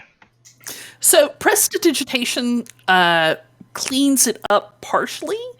The problem is many portions of the note have just been soaked through and are just missing at this point. Sure. Do I think mending would help at this point? Mending tears a single rip or tear, and this is just like wet paper disintegration. Okay. Well, so what does my prestidigitation reveal? Anything more on the note, or is it just about that? Just like the words that are... It's just about that. Let me... It reveals that Paige is currently in Photoshop and may have to leave it for us momentarily. I do not want to put words in her mouth, but I can see that there are filters occurring. She's removing the filter that's the light brown filter, but not the dark brown filter. And there's likely to be lens flares on it when we get it next time. Ooh, lens flares go on. I forgot that prestidigitation was a thing. Like, it didn't even occur to me that would be a thing. I think what's most impressive is that because this is Wildfire casting prestidigitation, you know that it's got the motif of like burning the paper back into existence. Or like fire, it's literally burning the blood away. Fire runs across the paper. When it comes off, it's clean. Mm-hmm. Sadly, the places there were holes can't quite fix with fire. We're working on it. Repairing with fire. All right, so let me show you what it looks like when you prestidigitize it. No. Also, Tiger, it's definitely clean. It's just now all ash. It's just it's just warm. It's like a blessing warmth. It's fine. If I'm holding it, it's got resistance to fire. That's how that works. Duh. Mm-hmm. There you go. Clean ash. But it having resistance to fire doesn't mean that it still doesn't take damage when you... Ooh. It's only one damage. It's fine. That made it worse. I do not think this is better. It is better. Paige says with authority. No, it is. The parts that are obscured are truly... There are less of them. I understand. There are less of them that are fully obscured. Yes. My project remains endangered because our greatest ally is bleh. Something. The Tiefling Scribe is presence enemy. There is an opportunity for something. I believe the word says problematic. I've read it many times in my travels. As much as a blot is not our thing. Small teeth. I wonder if that's Fort. I wonder if that's Fort Glarondar there, right? To cause havoc at the fort. That could be Glarondar. Could not be though. Because that's an F, right? Is that an F, or am I remembering? But it could also be Foresters. I don't think that there's enough space there for Fort Glarondar, since it goes from F, that's O, true. R, and ends in ND. It could be like Foresters and Undercover. Of night is what I would like to say there. Do you think that perhaps the Thayans are planning an ambush upon the Foresters at night? But that's definitely not... I mean, it might be Foresters, but there's another word there. Oh, cause havoc at the Foresters and under the cover of... Yeah. Darkness, probably, or night or something. You will end the scribe and use the scarab of... Hey, Paige, have I heard of the Scarab of Eternal Night? I will give you a Arcana check. All right. Anybody who's trained in Arcana may do likewise. Let me see. This is an excellent opportunity to something there. Aerial forces. Do the Foresters have much in the way of... Yeah, there's a clouder of griffins at Fortress Glarondar. Fancy. Joe, Wildfire believes that a Scarab of Eternal Night is some sort of necromantic magic item, but he's not, that was not nearly as exciting that day in class as, like, learning about stuff that blew up. So you don't... necromancy is kind of boring anyway, right? Sure, yeah. I mean, if we get back to Glarondar, if there's a library there, I can maybe look around some. Yes, and there is. And they might have more powerful restorative magics. Other than that, the note seems to be informing of reinforcements from this Jacink person. But the writer, the Zokar, regrets being unable to provide more resources than that. Silvio, you have heard of a Scarab of Eternal Night. So it is a small, single-use magic item that looks like a scarab beetle done. I know, I'm just saying.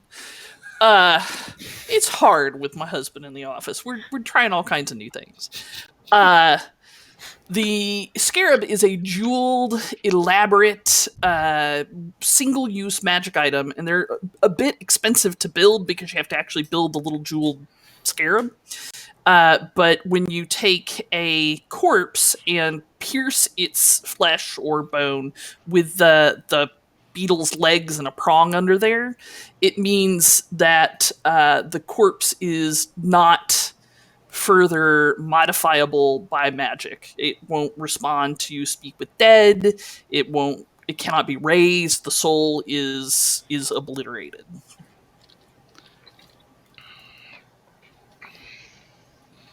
Oh, I see. They're trying to silence someone that's in a post-mortal state after they kill them, I guess. I mean, it's talking about the tiefling scribe here. I was about to say, perhaps they're trying to plan to assassinate him and then use the scarab on him.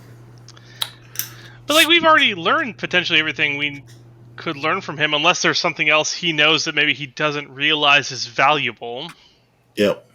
Speaking of post-mortal state, do they still have the bodies of the people they got this note from?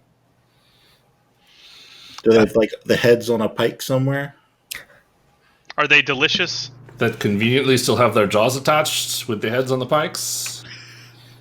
Just asking for a friend, you know. For a friend. They who just happens to now have Speak with Dead. That friend. Not me, but the friend. Yeah, so about that. Like, Thans are delicious when you're a lizard person. And not to mention, they've already talked about having a feast serving Thayan, so... But sometimes you save the best for last, or, like, you know, they might be making a head cheese. I mean, there's skeletons, disarticulated skeletons in the bone pile. Rashugagar is happy to give you those. Ross, could you ask them to keep one head from every Thayan patrol they take out? Would a skull do? I look at Silvio. What does a skull do? I mean, it tells all kinds of stories. You ask Mira, she could look at the skull and learn all kinds of secrets about it. You ask me, I can literally just ask it questions and make the spirits, tell me things. I mean, that literally, but there's an opportunity there. Rashagar, one minor request. If your tribe could keep one of your victims' skulls, from now on it could provide useful information to a forester's shaman, for lack of a better term. We can do that for you. I guess if they want to eat them, then that's fine. They can have them. It's not really... Can we still have the ears? They're so delicious. I believe you can have any of the meat or flesh. It is just the bone they need.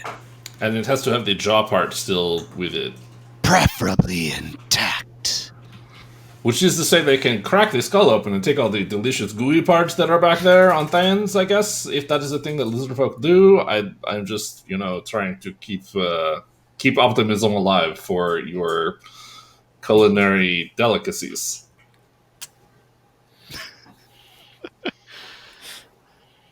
Right then.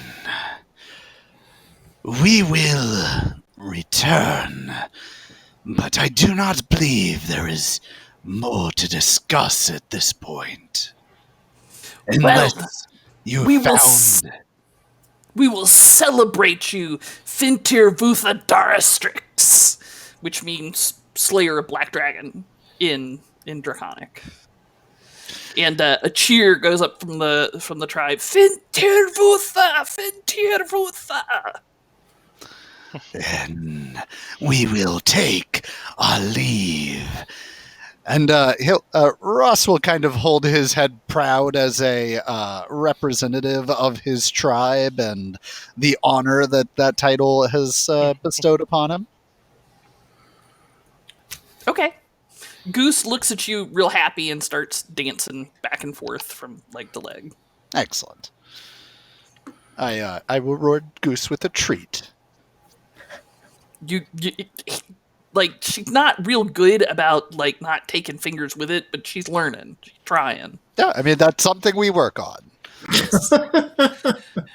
All right. And from here, I guess we go back to the marshes and then off to Citadel Glarondar? Mm-hmm. Or Fortress Glarondar? Yeah, at this point. Yes. So you have your return trek of several days through the marshes, full of mosquitoes, and it's hot and it's muggy and it's really nice. Like that is some prime Martian time to marsh. But eventually you get towards drier land and get close to Fortress Glarondar. You can see the outline of the citadel in the distance. This picture has mountains in it. There's mountains nearby, I guess, because the swamp's kind of on one side of it. But you get up to Fortress Glarondar, and has anybody's passive perception or passive insight changed? It is unlikely, but not impossible. I have a 17, which I think is the same. 17 perception? Yep. That is a point higher than I had. Okay. I view it 13, 17. I have 17, 14 at this point. Okay. So I went with the extra level of druid because the cleric level wasn't as Silvio, fantastic. I have you at 12 perception, 13 insight. 12, 14. Wildfire, I have you at 10 and 10. Yes, but as we move out of the swamp, I would change Hewitt back into an owl, and then an owl has a passive of, when it's hearing or sight based, they have a passive of 18 because it's 5 for having advantage on that. Let me add Hewitt to this. Once again, I've given up trying to chase Hewitt from my head. Well, as we're approaching Glarondar, Hewitt is probably circling. Like, Wildfire is naturally paranoid, so he's double on the alert due to the note that came in, so Hewitt is for sure forward scouting the entire way in. Okay. Ross, I have you at 14 perception, 14 insight. I'm 15. And Victor, I have you at 10. Yeah, I actually misspoke when I buffed my wisdom saving throw. I actually knocked myself all the way up to an 11 perception passive, Ooh. 11 insight passive. All right. So I'm going to win at poker now.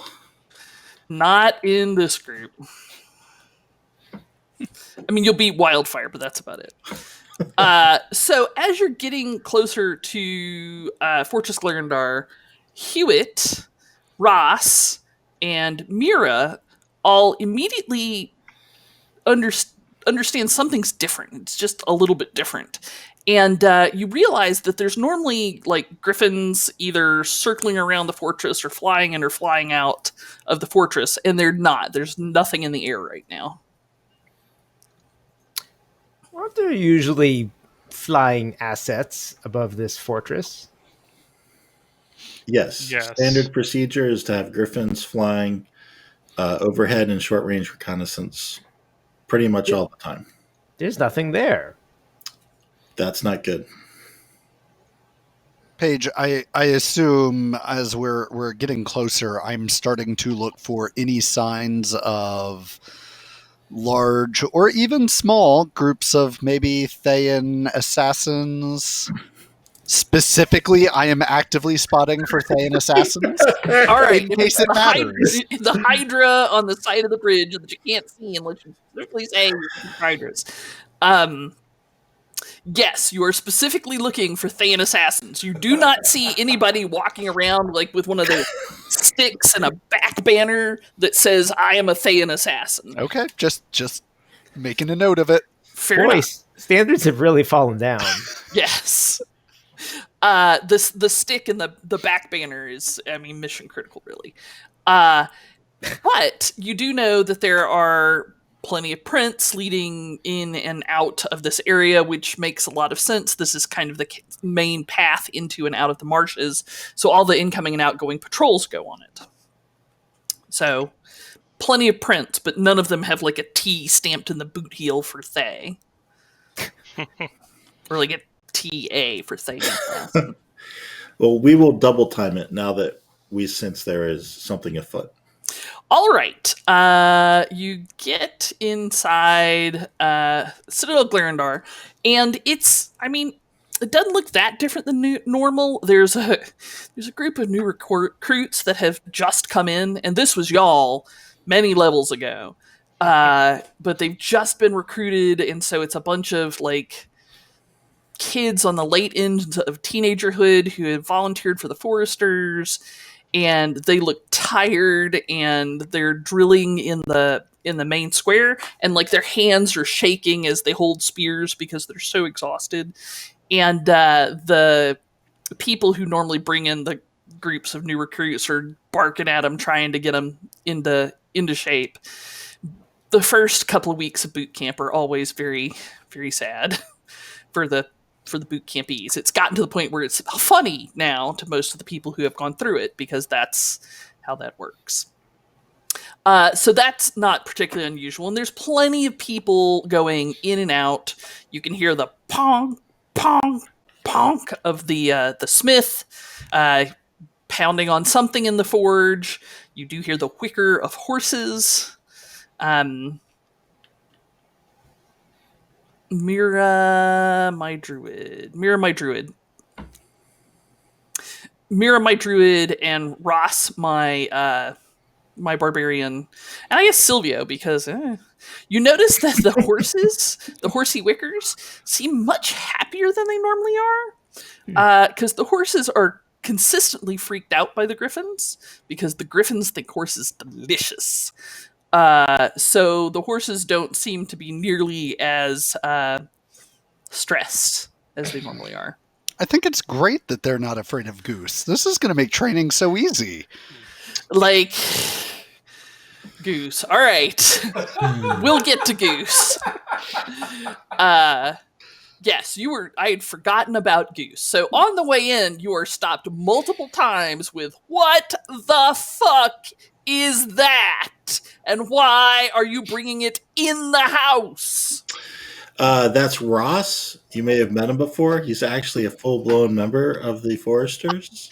Oh, that's right. Our noble companion. Despite what you've heard. Paige, I dig into my backpack and I get out my big "Do not shoot me, I'm a Forester Ranger" button, and I put it on. There we go. Problem solved. We are just a walking collection of HR complaints. That is all I have to say. Speak for yourself.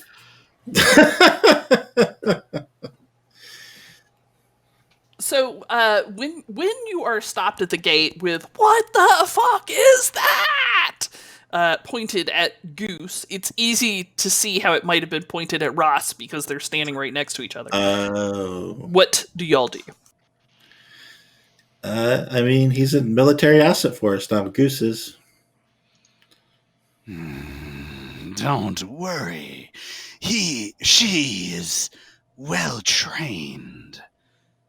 And I'll, go through the basic commands that I've been teaching Goose. Maybe handle animal check. He's working on being well trained. Let's not get ahead of ourselves. It is still a military asset. Do not worry about it. It scritches under the chin, and do not feed, because otherwise you might lose fingers. But past that, I was afraid of this.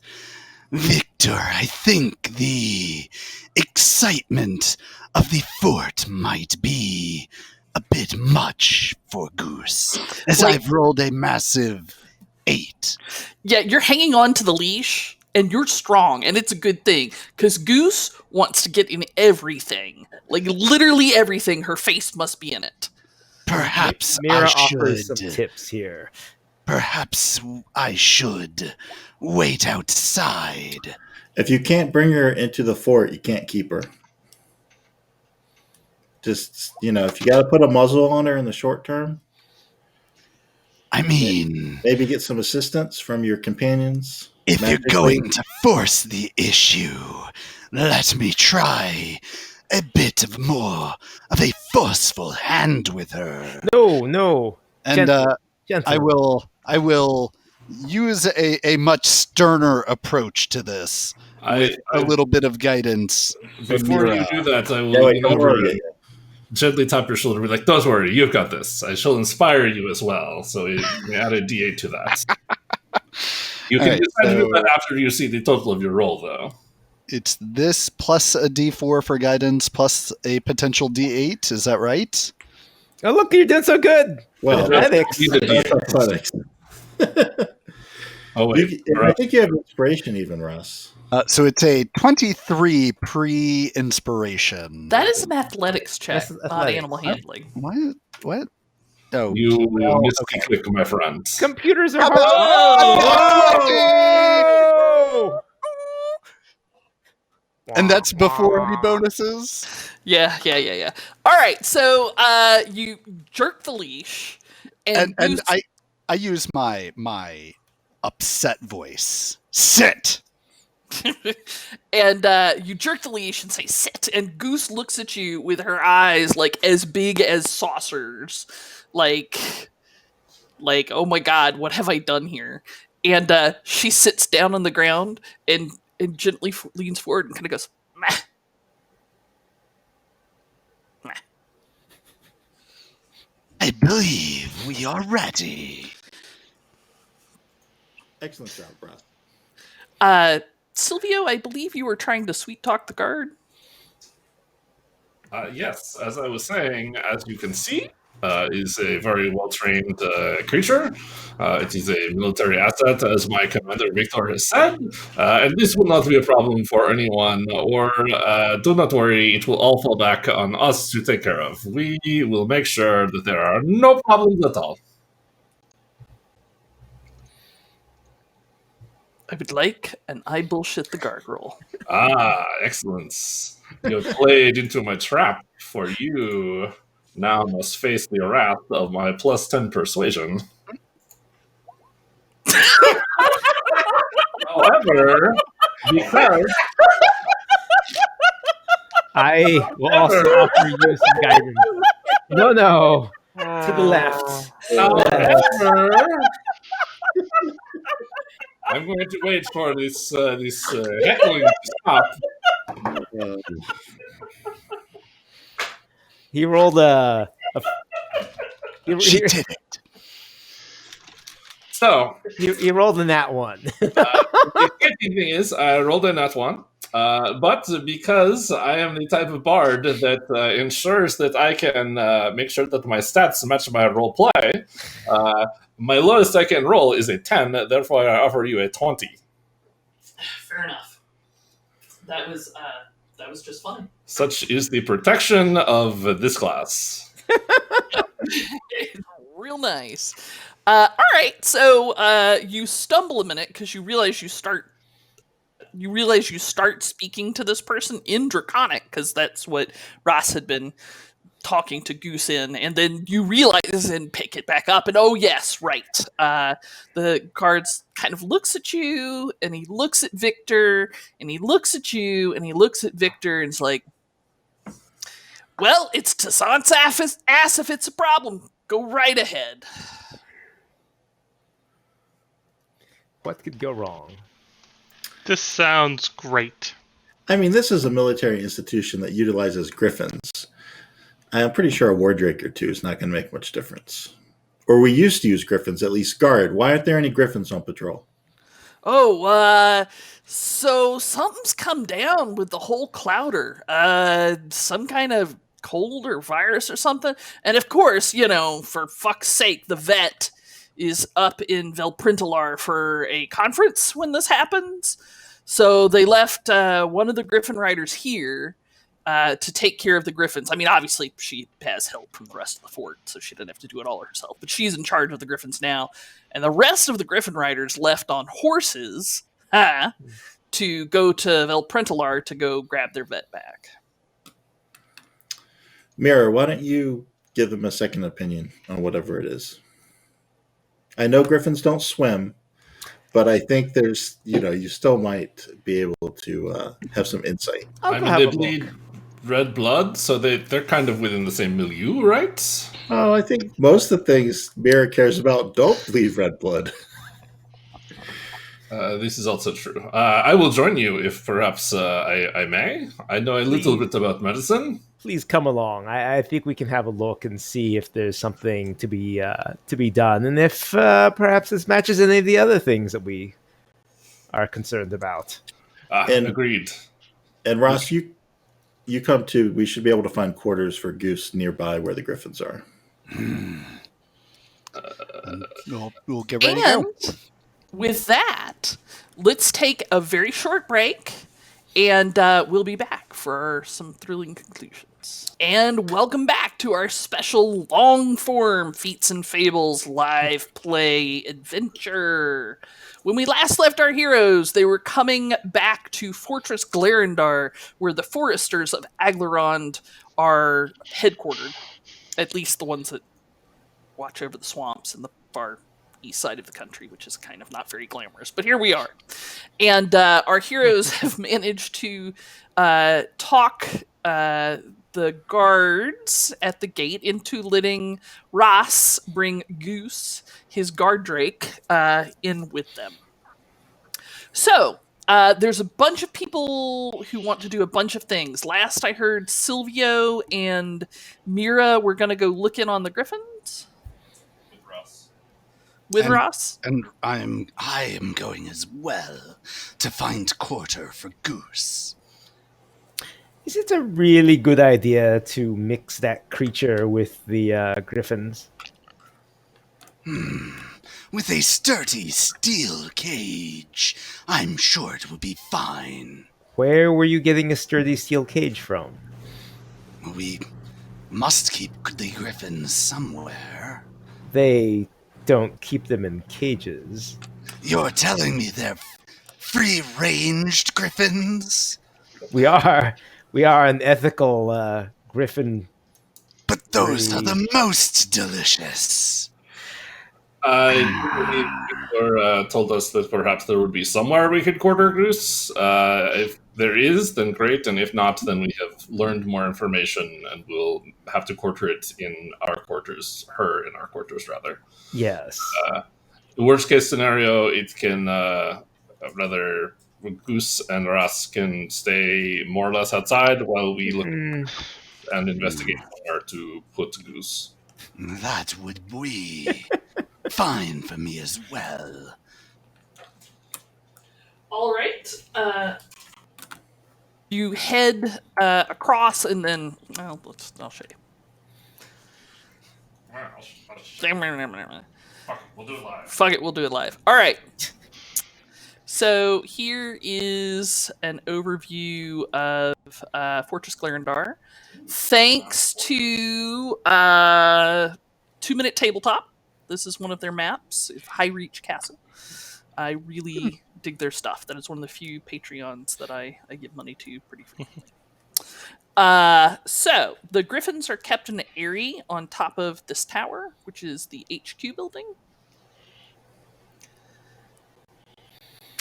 We will head up there. All right. You do so, and you see it's a long spiral staircase, and you get up to the top, and there's a bunch of hay bedding, and it's the what do you call these things? The towers are open flat, and there's usually Griffins like sunning themselves and hanging out. But you hear some kind of like sad birdie noises horsey noises or birdie liony noises from inside the bay, and you see a woman who has only one leg. She has a piece of wood for on the end of her knee for the other one, walking around and kind of like opening a beak and looking in their mouth and petting them, and she goes and puts a blanket on another one. Our crew of motley folk will come over, and I'll talk to the woman who seems to be in charge here. Excuse me. She turns around. What? Oh, hello. How may I help you? I'm one of the parts of the research core here. I was wondering if I could have a look at your ailing griffins. I wish you would.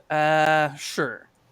I'm Lariel Duharlay, and I'm a Griffin rider, and since I'm a little slower on horseback than many of my compatriots, I said that I would stay back and look after the birds while they went to Velprintalar. Could you tell us what happened? Well, I mean, it came on real sudden. One day they're feeling great. The next day they're going a little slow, bulky on some of their flights, just looking a little lethargic and tired. And then 3 days later, they won't take to the air at all. Some of them have been refusing to eat. They all look pretty sick. This has been going on about a week. I see. About a 10-day. And you guys have been gone for, what, 2 10 days at this point? 3 10 days? I feel like closer to 2, but Sure. time in game, like in the real world, has lost all illusion. meaning. Yeah, time soup. And they all came down with it at the same time? Yeah, which is why they're thinking it might be something contagious. Or poisonous, perhaps? Even if it is contagious, doesn't that sound unusual? It is somewhat unusual. We have a pretty good quarantine program where if one of the birds look like they're getting sick, we move them out of the rookery immediately. But sometimes a sickness will go through a whole clouder before you can catch it. But this is nothing like anything you've seen before. No. And she's half elven, so it's hard to guesstimate age, but you think she's probably on the far end of middle age. I haven't seen anything like this, no. And you I've don't been a Griffin remember rider for a long time. Yes. And you don't remember anything else unusual happening around them or any unexpected visitors?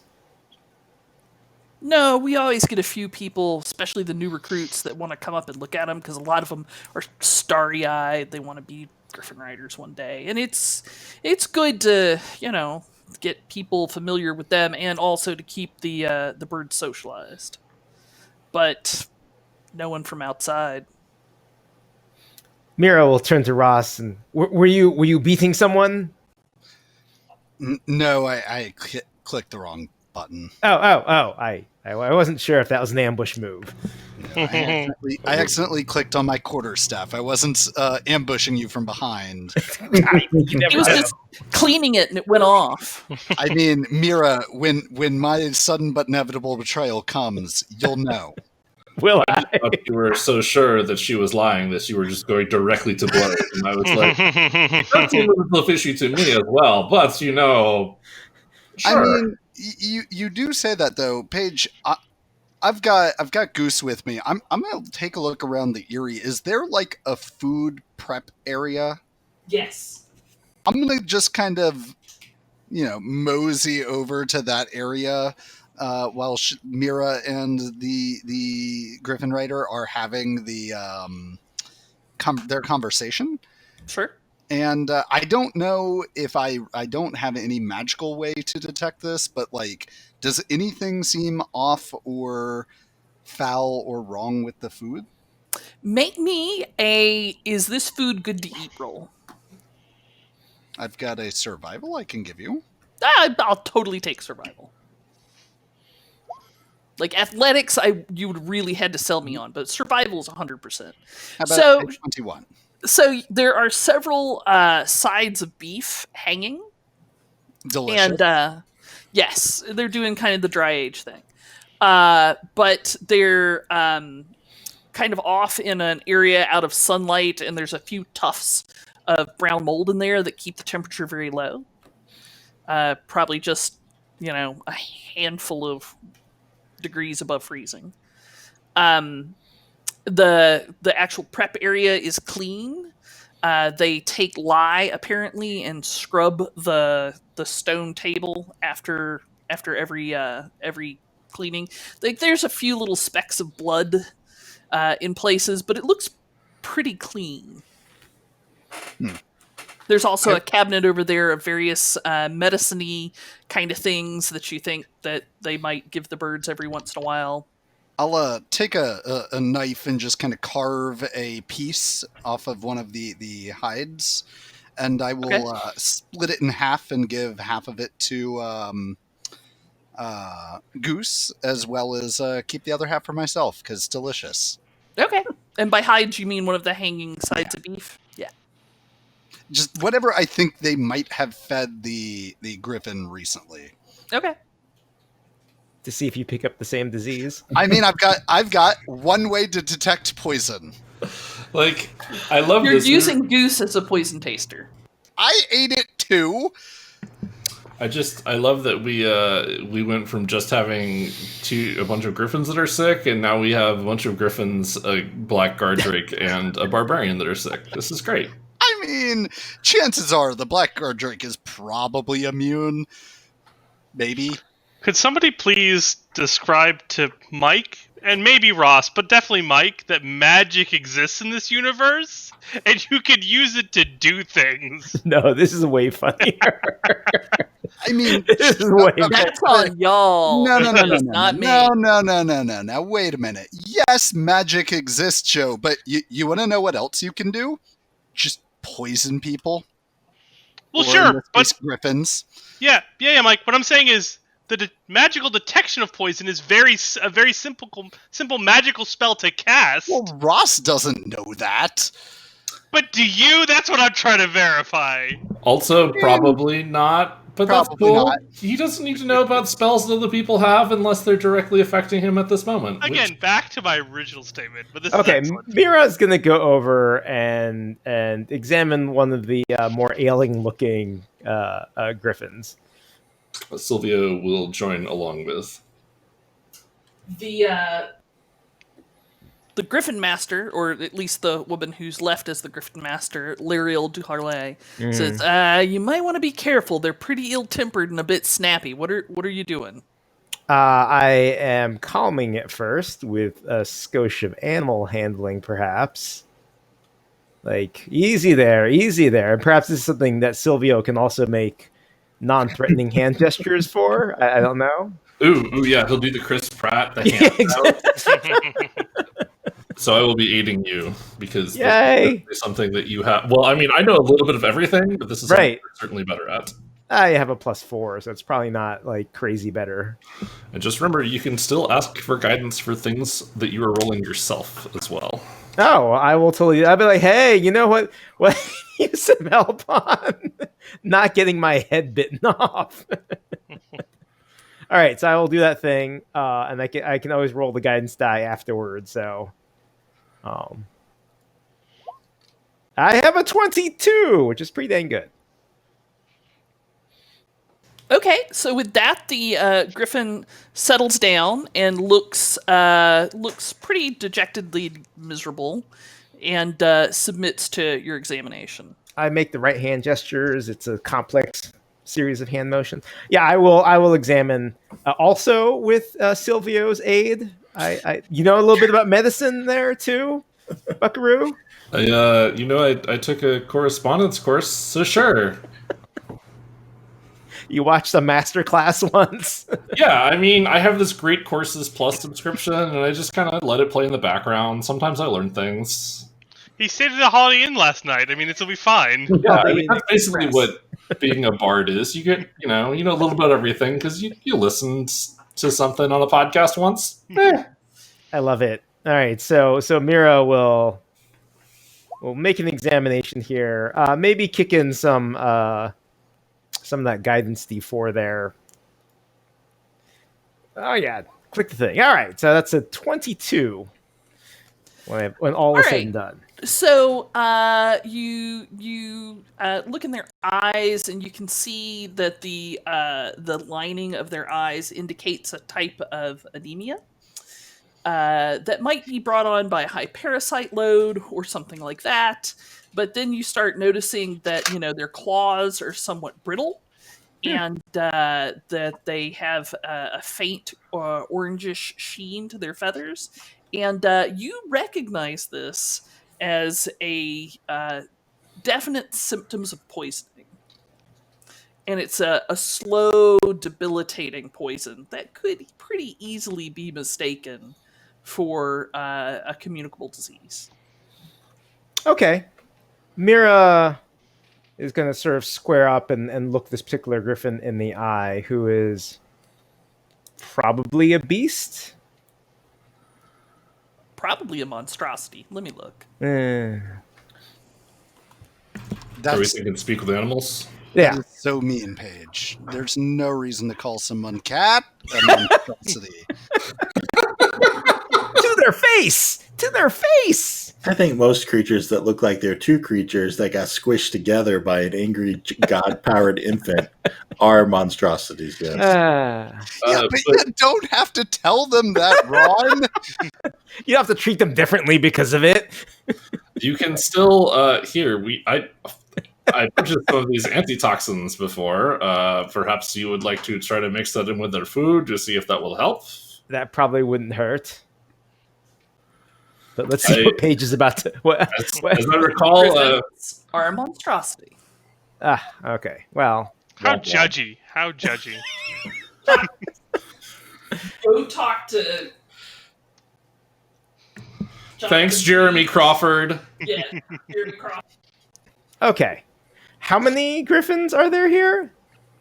There are 12 griffins here. Okay. I mean, I think it does seem like poisoning to you, doesn't it, Silvio? It appears, especially with how bristled the claws are. I was very excited for a moment that it might be mummy rot, and we happen to have 10 mummy rot vaccines. And you get a potion, and you get a potion. I was thinking the same thing. I mean, 2 of them would still die, but the rest we would feel really good about. Now, I'm thinking it is poison, but here, I will go with Rast. We will mix up some kibble and work in this antitoxin, and you choose which 2 get to be the test subjects. I think we should, Lariel, Yes. Griffin Master. We don't think it's a disease. We think they may have been poisoned. Dun dun dun. She narrows her eyes at you and says, this isn't like any poisoning I know, but there's a lot of kinds of poison out there, and I hadn't studied them all. It is quite rare. I think it's this strange sheen to the feathers that really make us think that something is off. Perhaps rotten here. They're a little orangish. Yeah. Yes. That's not normal. The thing is I don't really know you, and I'm a little unwilling to let you minister to my very ill griffins. I'm sure your intentions are good, but I don't know you, and I am very concerned for their delicate condition. I understand this, but we should speak to someone because in the druidic world, we at least have a spell known as Lesser Restoration, which may help to remove one of these poisons. assuming that She it's says, that kind of poison. I'm not a spellcaster, but I've done a fair bit of studying. If you want to cast Lesser Restoration on one of them, then I'm not averse to that.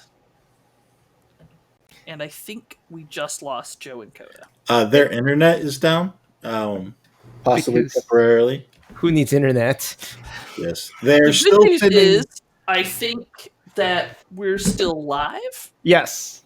Okay. Can people hear us? Are we Chat. still live, chats? That might be it. Oh, excellent! Hey! Thank you. Thank All you, right. Ryan. Well, we'll continue to do this scene. In that case, she did sound she did sound open to a lesser restoration. Yes. In that case, Mira will look at Silvio and then back at the Griffin, and reach out with her hand, and sort of and touch it very gently on the beak. Doing that thing that you do so well. Let me just briefly peruse the spell. It's in Roll20, chat. Yes. Oh, okay. You touch a creature and can either one disease or one condition affecting it. The condition can be blinded, deafened, paralyzed, or poisoned.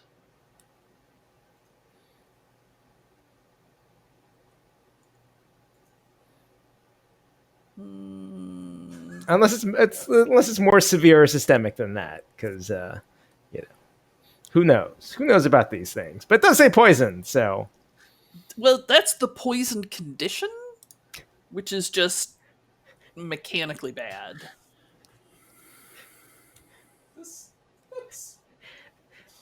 the poison condition is actually caused by Poison? Yes, the way It could be poisons. caused by like sickness or alcohol or yeah. The way most poisons work is they give the poison condition and then they put riders on it depending on how severe they are. Oh, I get that. But they tend to be based around the poison condition. So if that went away, the riders would go away as well. Of course, this could easily be an esoteric condition that is beyond the power of a second level spell to defeat. yeah.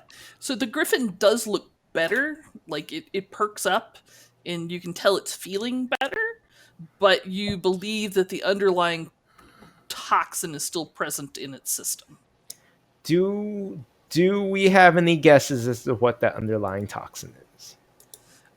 With your medicine check, you feel like it could be any of probably one of, like, there's hundreds and hundreds of things that can poison it. You think you can narrow it down to like 20 things.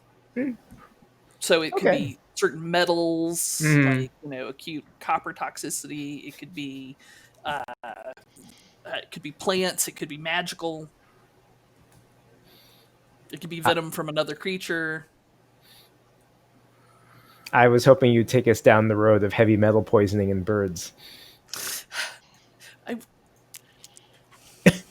I was actually going with more like one of the acetylcholinesterase inhibiting pesticides, but it doesn't matter. It doesn't matter. Anyhow, we're not going to have a toxicology moment.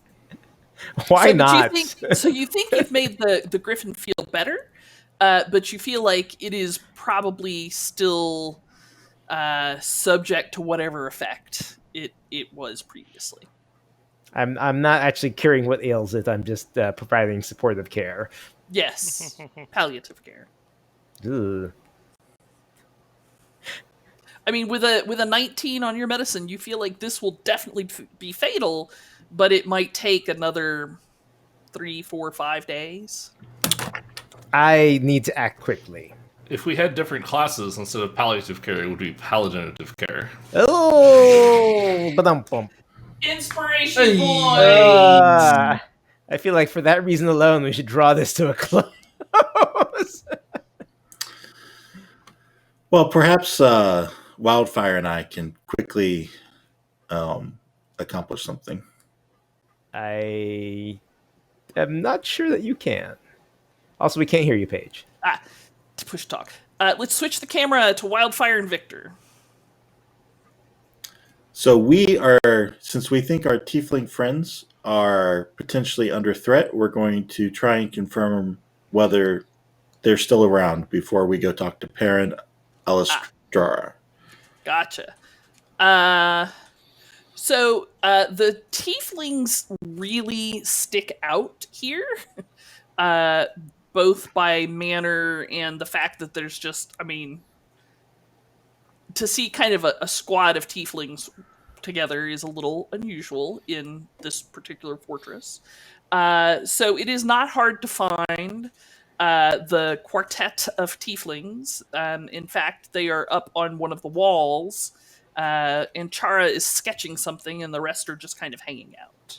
Lindress actually alertly sees you when you get relatively close. Do you want to actually talk to them or just confirm they're okay? We want to talk to them. Okay. Lindress sees you when you get close and stands up and raises a fist. I'm glad to see that you're okay, my friends. Yeah, it was really a thing, but they're treating us real well. Your Forthright is getting some care, and we get to walk around as much as we want, but they're not letting us leave. Well, that might be for the best. We came across some intelligence during our patrol that might affect you. We're going to go report to the commander now. I was wondering if you could come with us and stay in like the antechamber somewhere a little less out in the open than on the walls. And Chara looks around and he's like, why? We're have you- surrounded by the army. If we're Have not you safe seen- here. Have you seen anyone having more interest in you in the last fortnight than when you originally got here? Perhaps. Like who specifically? Forthright. Name names. Forthright perks up. Well, they just brought in a whole bunch of people about 10 days ago, and they look like they've never seen 4 tieflings in the same place together at the same time. Garneau is nervously chewing at his nails. He's like, yeah, they seem pretty friendly. I mean, it's not bad. It's not, I mean, they're not treating us bad. I mean, not like we're used to being treated bad. They really didn't like us today at all, and people here are just like, "Huh, that's interesting," and move right along. Although we keep getting asked if we're satyrs, and we're really not. You said a group of people came in. Were they refugees or no? All the new soldiers came in about a week ago. Oh, okay. Interesting. Well, you should join us now, and we should go talk to the commanders immediately. I think. Forthright puts a protective hand over her belly. Are we in danger in particular? You couldn't be safer than with Victor and I. Yep. Oh, okay, she says. And Chara packs up his pad and his pencils and puts them under his arm and makes the after you gesture. All right. We will go to speak to the second in command. And hopefully our other party members will be there relatively soon. All right, so you are not talking to Salariel. Who was she again? She is the commander of Fortress Glarondar. Oh, okay, I couldn't remember because she doesn't talk to us much. Is it because she's like hard to get to, or she's a little hard to get to because she's super busy? Okay, like she's controlling the defense of the entire eastern front of Aglarond. So she has a lot of bullshit to deal with from Velprintalar, the capital. Plus, she has to keep track of this fortress. Plus, she has to keep track of intelligence and where the rangers are and what they're doing. And. We'll start with Perrin. He can kick it up the chain at his discretion. Perrin is specifically responsible for sending foresters out into the marshes and getting them on patrol, getting their intelligence, and bringing it back. We have intelligence. I mean, we have written clues from Dan patrols. But also kind of on Perrin's level is the quartermaster, who basically makes sure that everything in the fort works and is ready and there's enough of it. But you haven't dealt with her yet, so we'll get there.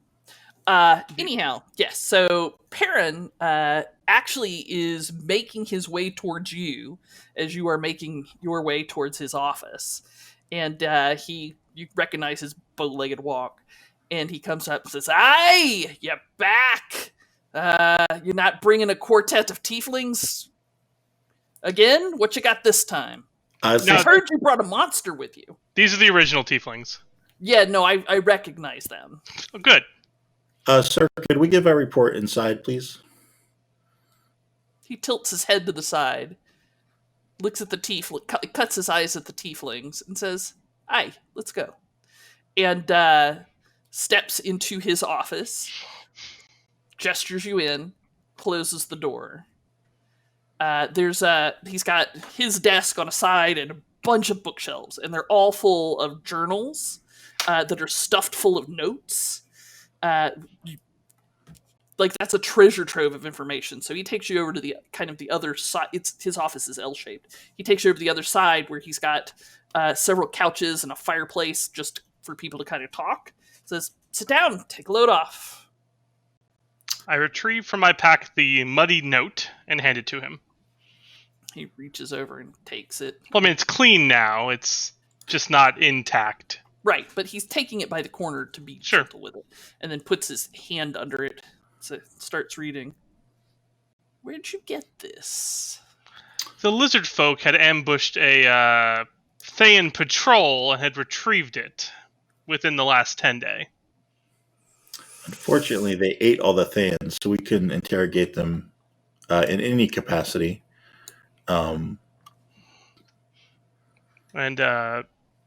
But we are concerned, obviously, right? It mentions the tieflings in there, at least described in there specifically. It also mentions our griffins, and I couldn't help but notice as we arrived that there were no griffins on patrol, which is unusual. Because they're sick. But maybe they're not as sick as we think they are. I took the liberty of tasking Mira and Silvio to investigate that. They should be reporting their initial findings shortly. Indeed, they are not sick at all. In fact, they are poisoned. All Silvio needs is a cue, and he shall arrive. I'm pretty sure that's his superpower. I mean, and we file in with Brass and with Goose, because Goose is with us always. Poisoned, you say? That is nearly proof that it is a foul play, right? That is nearly proof that it is someone's plan that is taking them out of commission, rather than simple happenstance. The woman there in charge did not want us providing treatments. Something about we were not qualified or something. I'm not sure. That's Duharley. Yeah, she's a hard case. But good. Knows her stuff. I trust that woman any hour of the day or night. You have to forgive her suspicion. It's pretty, understandable, I think. So all the griffins are poisoned. One woman has been looking after the poisoned griffins. It's a little suspicious. One woman has been looking after them after the rest of the Griffin Riders went to Velprinalar to fetch the vet. And they only left one person in charge. The Griffins aren't flying. It doesn't take a whole lot to take care of them. Plus, she has a bunch of stable hands that work with her also. Forgive me if I am speaking out of turn, Commander, but how many Griffin Riders does it take to fetch a healer? Well, considering that our new recruits got ambushed by a sizable squad of skeletons on the way in, they sent 10 or 11 of them out. And given there are 12 griffins, it seems like they sent everyone but her. I'm not saying perhaps there is foul play. There is definitely some, perhaps mismanagement, if not foul play. But we can look into these things. Did we get the impression at all that she was hiding anything? Let me look at your passive insights. I mean, she didn't particularly want us to treat them, which seems kind of weird. No, but she let us examine them, and I think she would have been more resistant if she was involved. We're going to go back, and all of their throats are going to be slit, and she's going to be gone. It's a possibility. She's It is a been made. possibility. It is a possibility. Ross, you felt like she was concerned for the Griffins and that she didn't fully trust you. You also think that she might not have been telling you everything she knew. Mira, you pick up that she was concerned for the Griffins and didn't really trust you. It merely does not compute for Silvio that someone would not trust him, so that's why it immediately falls into suspicion. Indeed. I am It's a hard way to go through life, Silvio. unfamiliar with most human behavior, but when one of the tribe acts in the way that she did, they are usually holding something back.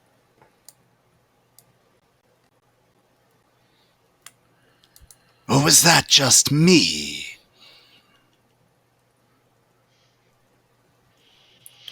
Well, we will probably have to redouble our investigation. I'd appreciate it if you'd look into it, particularly if you think they've been. You notice that once you get them in private, the whole pirate act gets dialed down quite a bit. If the Griffins have been poisoned, that says systemic attack, and it also says there's someone in this fortress who should not be here. I can't help but notice how convenient the timing of the skeleton ambush was as well. Yeah, I mean, there's enough old battlefields around here that it's sometimes a thing that happens. But But just... with a bunch of new recruits coming in? And they survived? Not all of them, no. Still... We have a handful in the infirmary and 3 or 4 new... 4? Yeah, 4 new graves out back. Perhaps just enough to cause a little bit of chaos. To what end, Ross? I mean, they got here.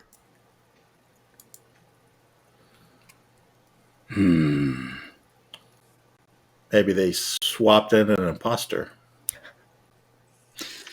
Have we shown him the note?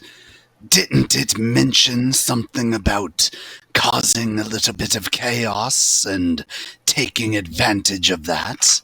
He lifts up the note where you did show it to it. Yeah, something like this. You notice that it's signed VS? Oh, I thought that said PS. It looks like a V. There's no downstroke. Interesting. The DM VS. says going to show everybody the note again. I'm glad my last name is Toussaint and not Sultant. So I've been working with the tieflings out there, and you know our little scribe was working with Vathlas Saveta, who is the Zulkir of transmutation. Seems like he could easily create some sort of double if he felt so inclined. She. Yes. Yeah, so I've been trying to tease out everything I can. Like, for instance, I've learned that this particular Zulkir is charged with maintaining production and trade, and has changed multiple body parts of hers into those of Immortal Golem. She also handles the financial systems of Thay and weather control. All of which is not immediately useful, but it does give us a good picture of who she is, which is useful. And apparently it's a popular pastime for the Zulkirs to find as many different fucked up routes to immortality as they can.